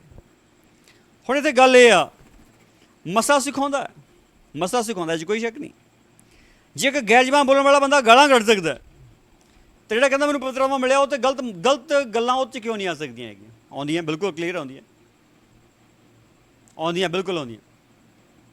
ਦੇਖੋ ਜਿਹੜੇ ਬੰਦੇ ਗੈਰ ਜ਼ਬਾਨ ਨੂੰ ਮਾੜਾ ਕਹਿੰਦੇ ਉਹ ਇਸੇ ਕਰਕੇ ਕਹਿੰਦੇ ਆ ਕਿ ਤੁਹਾਡਾ ਬੰਦਾ ਗੈਰ ਜ਼ਬਾਨ ਬੋਲਦਾ ਨਾਲੇ ਗਾਲਾਂ ਕੱਢਣ, ਨਾਲੇ ਝੂਠ ਬੋਲਦਾ, ਬੋਲਣਾ ਇਹਨੂੰ ਆਉਂਦਾ ਨਹੀਂ, ਅਗਲੇ ਨੂੰ ਢਿੱਲੇ ਦਿੰਨੀ ਹੈਗੀ, ਇੱਦਾਂ ਕਹਿੰਦੇ ਹੋ ਤੁਸੀਂ। ਕਹਿੰਦੇ ਪਵਿੱਤਰ ਆਤਮਾ 'ਚ ਆਇਆ, ਪਵਿੱਤਰ ਆਤਮਾ ਜੇ 'ਚ ਆਇਆ ਤਾਂ ਇਹ ਦਿਖਾਈ ਕਿਉਂ ਨਹੀਂ ਦਿੰਦਾ? ਇਹ 'ਚ ਕੋਈ ਨਿਸ਼ਾਨੀ ਗੱਲ ਨਹੀਂ ਪ੍ਰਗਟ ਹੁੰਦੀ ਹੈਗੀ। ਦੇਖੋ ਪਵਿੱਤਰ ਆਤਮਾ ਤਾਂ ਸੱਚਾਈ 'ਚ ਅਗਵਾਈ ਕਰਦਾ, ਇਹ ਸੱਚਾਈ ਕਾਹਲੀ ਨਹੀਂ ਅਗਵਾਈ ਹੋ ਰਹੀ ਇਹਦੀ? ਪਵਿੱਤਰ ਆਤਮਾ ਦੇ ਵਿੱਚ ਆ ਗਿਆ ਤਾਂ ਇਹਦਾ ਮਤਲਬ ਅਸਲ 'ਚ ਅਜੇ ਪਵਿੱਤਰ ਆਤਮਾ ਨਹੀਂ ਆਇਆ ਹੈਗਾ। ਉੱਦਾਂ ਹੀ ਕਹੀ ਜਾਂਦੇ ਪਵਿੱਤਰ ਆਤਮਾ ਆ ਗਿਆ, ਪਵਿੱਤਰ ਆਤਮਾ ਆ ਗਿਆ, ਪਵਿੱਤਰ ਆਤਮਾ ਆ ਗਿਆ, ਉਹਦੇ ਕਹੀ ਜਾਂਦੇ। ਇਹ ਜਿਹੜੇ ਸ਼ਬਦ ਦੂਸਰਾ ਗੈਰ ਜ਼ਬਾਨ ਦੇ ਬੋਲਦਾ ਉਹੀ ਤੁਸੀਂ ਸੁਣ ਕੇ ਉਹੀ ਬੋਲੀ ਜਾਂਦੇ। ਇੱਦਾਂ ਨਹੀਂ ਗੈਰ ਜ਼ਬਾਨ ਹੁੰਦੀ। ਗੈਰ ਜ਼ਬਾਨ ਦਾ ਵਰਦਾਨ ਉਹ ਸਾਰਿਆਂ 'ਤੇ ਵੱਖ-ਵੱਖ ਤਰੀਕੇ ਨਾਲ ਉਤਰਿਆ, ਉਹ ਜਿਹੜਾ ਪੈਂਤੇਕੁਸਤ ਦਿਨ, ਇੱਦਾਂ ਅੱਜ ਵੀ ਸਾਰਿਆਂ 'ਤੇ ਵੱਖ-ਵੱਖ ਤਰੀਕੇ ਨਾਲ ਉਤਰਦਾ। ਇੱਕੋ ਗੱਲ ਨਹੀਂ ਹੁੰਦੀ ਸਾਰਿਆਂ 'ਚ, ਹਾਲੇ ਇੱਕੋ ਹੀ ਸ਼ਬਦ ਨਹੀਂ ਹੁੰਦਾ ਸਾਰਿਆਂ 'ਚ। ਇਸ ਲਈ ਮੇਰੀ ਬੇਨਤੀ ਹੈ ਤੁਹਾਡੇ ਅੱਗੇ, ਪ੍ਰਭੂ ਦੇ ਵਰਦਾਨਾਂ ਦੀ ਬੇਇੱਜ਼ਤੀ ਨਾ ਕਰਾਓ। ਕੰਮ ਆਪਦੇ ਨਹੀਂ ਚੰਗੇ ਹੈਗੇ, ਬੇਇੱਜ਼ਤੀ ਪ੍ਰਭੂ ਦੀ ਕਰਾਉਂਦੇ ਤੁਸੀਂ। ਆਪਣੇ ਕੰਮਾਂ ਨੂੰ ਸੁਧਾਰੋ, ਸੱਚਾਈ ਵਿੱਚ ਵਧੋ, ਕਿਉਂਕਿ ਯਿਸੂ ਕਹਿੰਦਾ ਸੱਚਾਈ ਨੂੰ ਜਾਣੋਗੇ, ਸੱਚਾਈ ਤੁਹਾਨੂੰ ਆਜ਼ਾਦ ਕਰੂਗੀ। ਮੇਰੇ ਮਗਰ ਤੁਸੀਂ ਤੁਰ ਪਏ ਆ, ਕਹਿੰਦਾ ਠੀਕ ਆ, ਮੇਰੇ ਚੇਲੇ ਬਣ ਗਏ ਆ, ਠੀਕ ਆ, ਪਰ ਜੇ ਸੱਚਾਈ ਨੂੰ ਨਾ ਜਾਣਿਆ ਤੁਸੀਂ ਆਜ਼ਾਦ ਨਹੀਂ ਹੋਣਾ। ਸੱਚਾਈ ਨੂੰ ਜਾਣਨ ਦਾ ਮਤਲਬ ਕੀ ਹੈ? ਸੱਚਾਈ ਤੁਹਾਡੇ ਅੰਦਰ ਆ ਜਾਵੇ, ਸੱਚਾਈ ਨਾਲ ਤੁਹਾਡਾ ਸਾਖਸ਼ਾਤਕਾਰ ਹੋ ਜਾਏ, ਸੱਚਾਈ ਨਾਲ ਤੁਸੀਂ ਭਰ ਜਾਓ। ਇਹ ਗੱਲ ਹੈ ਅਸਲੀ। ਹੁਣ ਜਿਹੜੀ ਇਹ ਗੱਲ ਆ ਉਹ ਕਹਿੰਦਾ ਮਸਾ ਤੁਹਾਨੂੰ ਸਿਖਾਊਗਾ। ਅੱਜ ਗਲਤ ਗੱਲ ਨੂੰ ਵੀ ਕਹਿੰਦੇ ਮੈਨੂੰ ਪ੍ਰਭੂ ਨੇ ਕਿਹਾ ਇੱਦਾਂ, ਮੈਨੂੰ ਪ੍ਰਭੂ ਨੇ ਸਿਖਾਇਆ ਇੱਦਾਂ। ਭਾਈ ਗਲਤ ਗੱਲਾਂ ਥੋੜ੍ਹੀ ਪ੍ਰਭੂ ਸਿਖਾਉਂਦਾ ਹੁੰਦਾ। ਤੇਰੀ ਗੱਲ ਬਾਈਬਲ ਨਾਲ ਕਿਤੇ ਰਲਦੀ ਮਿਲਦੀ ਵੀ ਨਹੀਂ, ਪ੍ਰਭੂ ਦੀ ਗੱਲ ਨਾਲ ਕਿਤੇ ਟੱਚ ਵੀ ਨਹੀਂ ਕਰਦੀ ਹੈਗੀ, ਨੇੜੇ ਦੀ ਵੀ ਨਹੀਂ ਲੰਘਦੀ ਹੈਗੀ। ਤੈਨੂੰ ਕਿੱਦਾਂ ਪ੍ਰਭੂ ਨੇ ਇਹ ਗੱਲ ਸਿਖਾਤੀ ਵੀ? ਬਿਲਕੁਲ ਇਸ ਗੱਲ ਨੂੰ ਸਮਝ ਜਾਓ ਕਿ ਜੋ ਪ੍ਰਭੂ ਤੁਹਾਨੂੰ ਸਿਖਾ ਰਿਹਾ ਕੀ ਉਹ ਪਰਮੇਸ਼ਰ ਦੇ ਬਚਨ ਨਾਲ ਰਲਦਾ ਵੀ ਆ? ਇਹ ਦੇਖਣਾ ਸਾਡੀ ਤੁਹਾਡੀ ਜ਼ਿੰਮੇਵਾਰੀ ਆ। ਆਜ਼ਾਦ ਨਹੀਂ ਹੋ ਗਏ ਅਸੀਂ ਇਹ ਕਹਿ ਕੇ ਲੈ ਪਵਿੱਤਰ ਆਤਮਾ ਦਾ ਅਭਿਸ਼ੇਕ ਮਿਲ ਗਿਆ, ਜੋ ਮਨ 'ਚ ਆਇਆ ਬਸ ਅਭਿਸ਼ੇਕ ਵੱਲੋਂ ਹੀ ਆ, ਜੋ ਮਨ 'ਚ ਆਇਆ ਪ੍ਰਭੂ ਵੱਲੋਂ ਹੀ ਆ। ਇੱਦਾਂ ਨਹੀਂ ਹੈਗਾ। ਪਰਮੇਸ਼ਰ ਤੁਹਾਡੇ ਮਨ ਵਰਗਾ ਨਹੀਂ ਹੈਗਾ। ਪਰਮੇਸ਼ਰ ਆ ਔਰ ਤੁਹਾਡਾ ਮਨ ਆ। ਇਸ ਕਰਕੇ ਮੇਰੇ ਭੈਣ ਭਾਈਓ, ਆਪਣੇ ਮਨ ਦੇ ਅਨੁਸਾਰ ਪਰਮੇਸ਼ਰ ਨੂੰ ਨਾ ਚਲਾਉਣ ਲੱਗ ਜਿਓ। ਆਪਣੇ ਮਨ ਦੇ ਅਨੁਸਾਰ ਪਰਮੇਸ਼ਰ ਨੂੰ ਨਾ ਚਲਾਉਣ ਲੱਗ ਜਿਓ। ਪ੍ਰਭੂ ਤੋਂ ਸਿੱਖੋ, ਪ੍ਰਭੂ ਤੋਂ ਸਿੱਖੋ। ਜਦੋਂ ਪ੍ਰਭੂ ਤੋਂ ਸਿੱਖੋਗੇ ਤੁਹਾਡਾ ਪ੍ਰਭੂ ਤੁਹਾਨੂੰ ਸਿਖਾਊਗਾ ਔਰ ਤੁਸੀਂ ਯਿਸੂ ਦੇ ਨਾਮ ਵਿੱਚ ਵੱਧਦੇ ਜਾਓਗੇ। ਪਰ ਜੇ ਨਾ ਸਿੱਖਿਆ ਫਿਰ ਪ੍ਰੋਬਲਮ ਆ।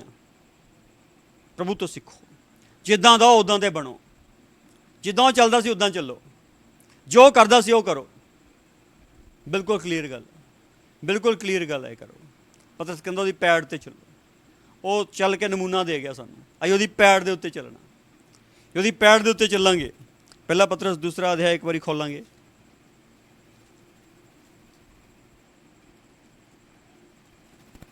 ਪਹਿਲਾ ਪਤਰਸ 2 ਅਧਿਆਇ ਉਸਦਾ 21 ਵਚਨ ਹੈ, ਕਿਉਂ ਜੋ ਤੁਸੀਂ ਇਸੇ ਕਾਰਨ ਸੱਦੇ ਗਏ, ਇਸ ਲਈ ਜੋ ਮਸੀਹ ਵੀ ਤੁਹਾਡੇ ਨਿਮਿਤ ਦੁੱਖ ਚੱਲ ਕੇ ਇੱਕ ਨਮੂਨਾ ਤੁਹਾਡੇ ਲਈ ਛੱਡ ਗਿਆ ਵੀ ਤੁਸੀਂ ਉਹਦੀ ਪੈੜ ਉੱਤੇ ਤੁਰੋ। ਨਮੂਨਾ ਛੱਡ ਗਿਆ ਉਹ, ਅਸੀਂ ਕਹਿੰਦਾ ਉਹਦੀ ਪੈੜ ਉੱਤੇ ਤੁਰਨਾ। ਜਦੋਂ ਖੱਤਾ ਬਾਇਆ ਹੁੰਦਾ, ਜਿਹੜਾ ਪਹਿਲਾਂ ਲੰਘ ਜਾਂਦਾ ਨਾ ਇੱਕ ਵਾਰੀ, ਉਹਦੇ ਤਾਂ ਪੂਰੇ ਜੁੱਤੀ 'ਚ ਮਿੱਟੀ ਪੈਂਦੀ ਹੈ। ਪਰ ਦੂਜੀ ਵਾਰੀ ਲੰਘਦਾ ਫਿਰ ਉਹਦੇ ਰੱਖੇ ਹੋਏ ਪੈਰਾਂ ਦੇ ਉੱਤੇ ਪੈਰ ਰੱਖ ਕੇ ਜਦੋਂ ਲੰਘਦਾ ਨਾ, ਇੱਦਾਂ ਲੱਗਦਾ ਇੱਦਾਂ ਸੜਕ 'ਤੇ ਚੱਲਦਾ ਹੁੰਦਾ। ਯਿਸੂ ਮਸੀਹ ਨੇ ਸਭ ਕੁਝ ਆਪਣੇ ਸਿਰ ਪਵਾ ਲਿਆ, ਇੱਕ ਰਸਤਾ ਬਣਾ ਦਿੱਤਾ ਸਵਰਗ ਜਾਣ ਦਾ। ਅਸੀਂ ਉਹਦੀ ਪੈੜ ਦੇ ਉੱਤੇ ਤੁਰਾਂਗੇ ਤਾਂ ਅਸੀਂ ਵੀ ਉਹਦੇ ਨਾਲ ਉਹਦੇ ਪਰਮ ਧਾਮ ਵਿੱਚ ਚਲੇ ਜਾਵਾਂਗੇ।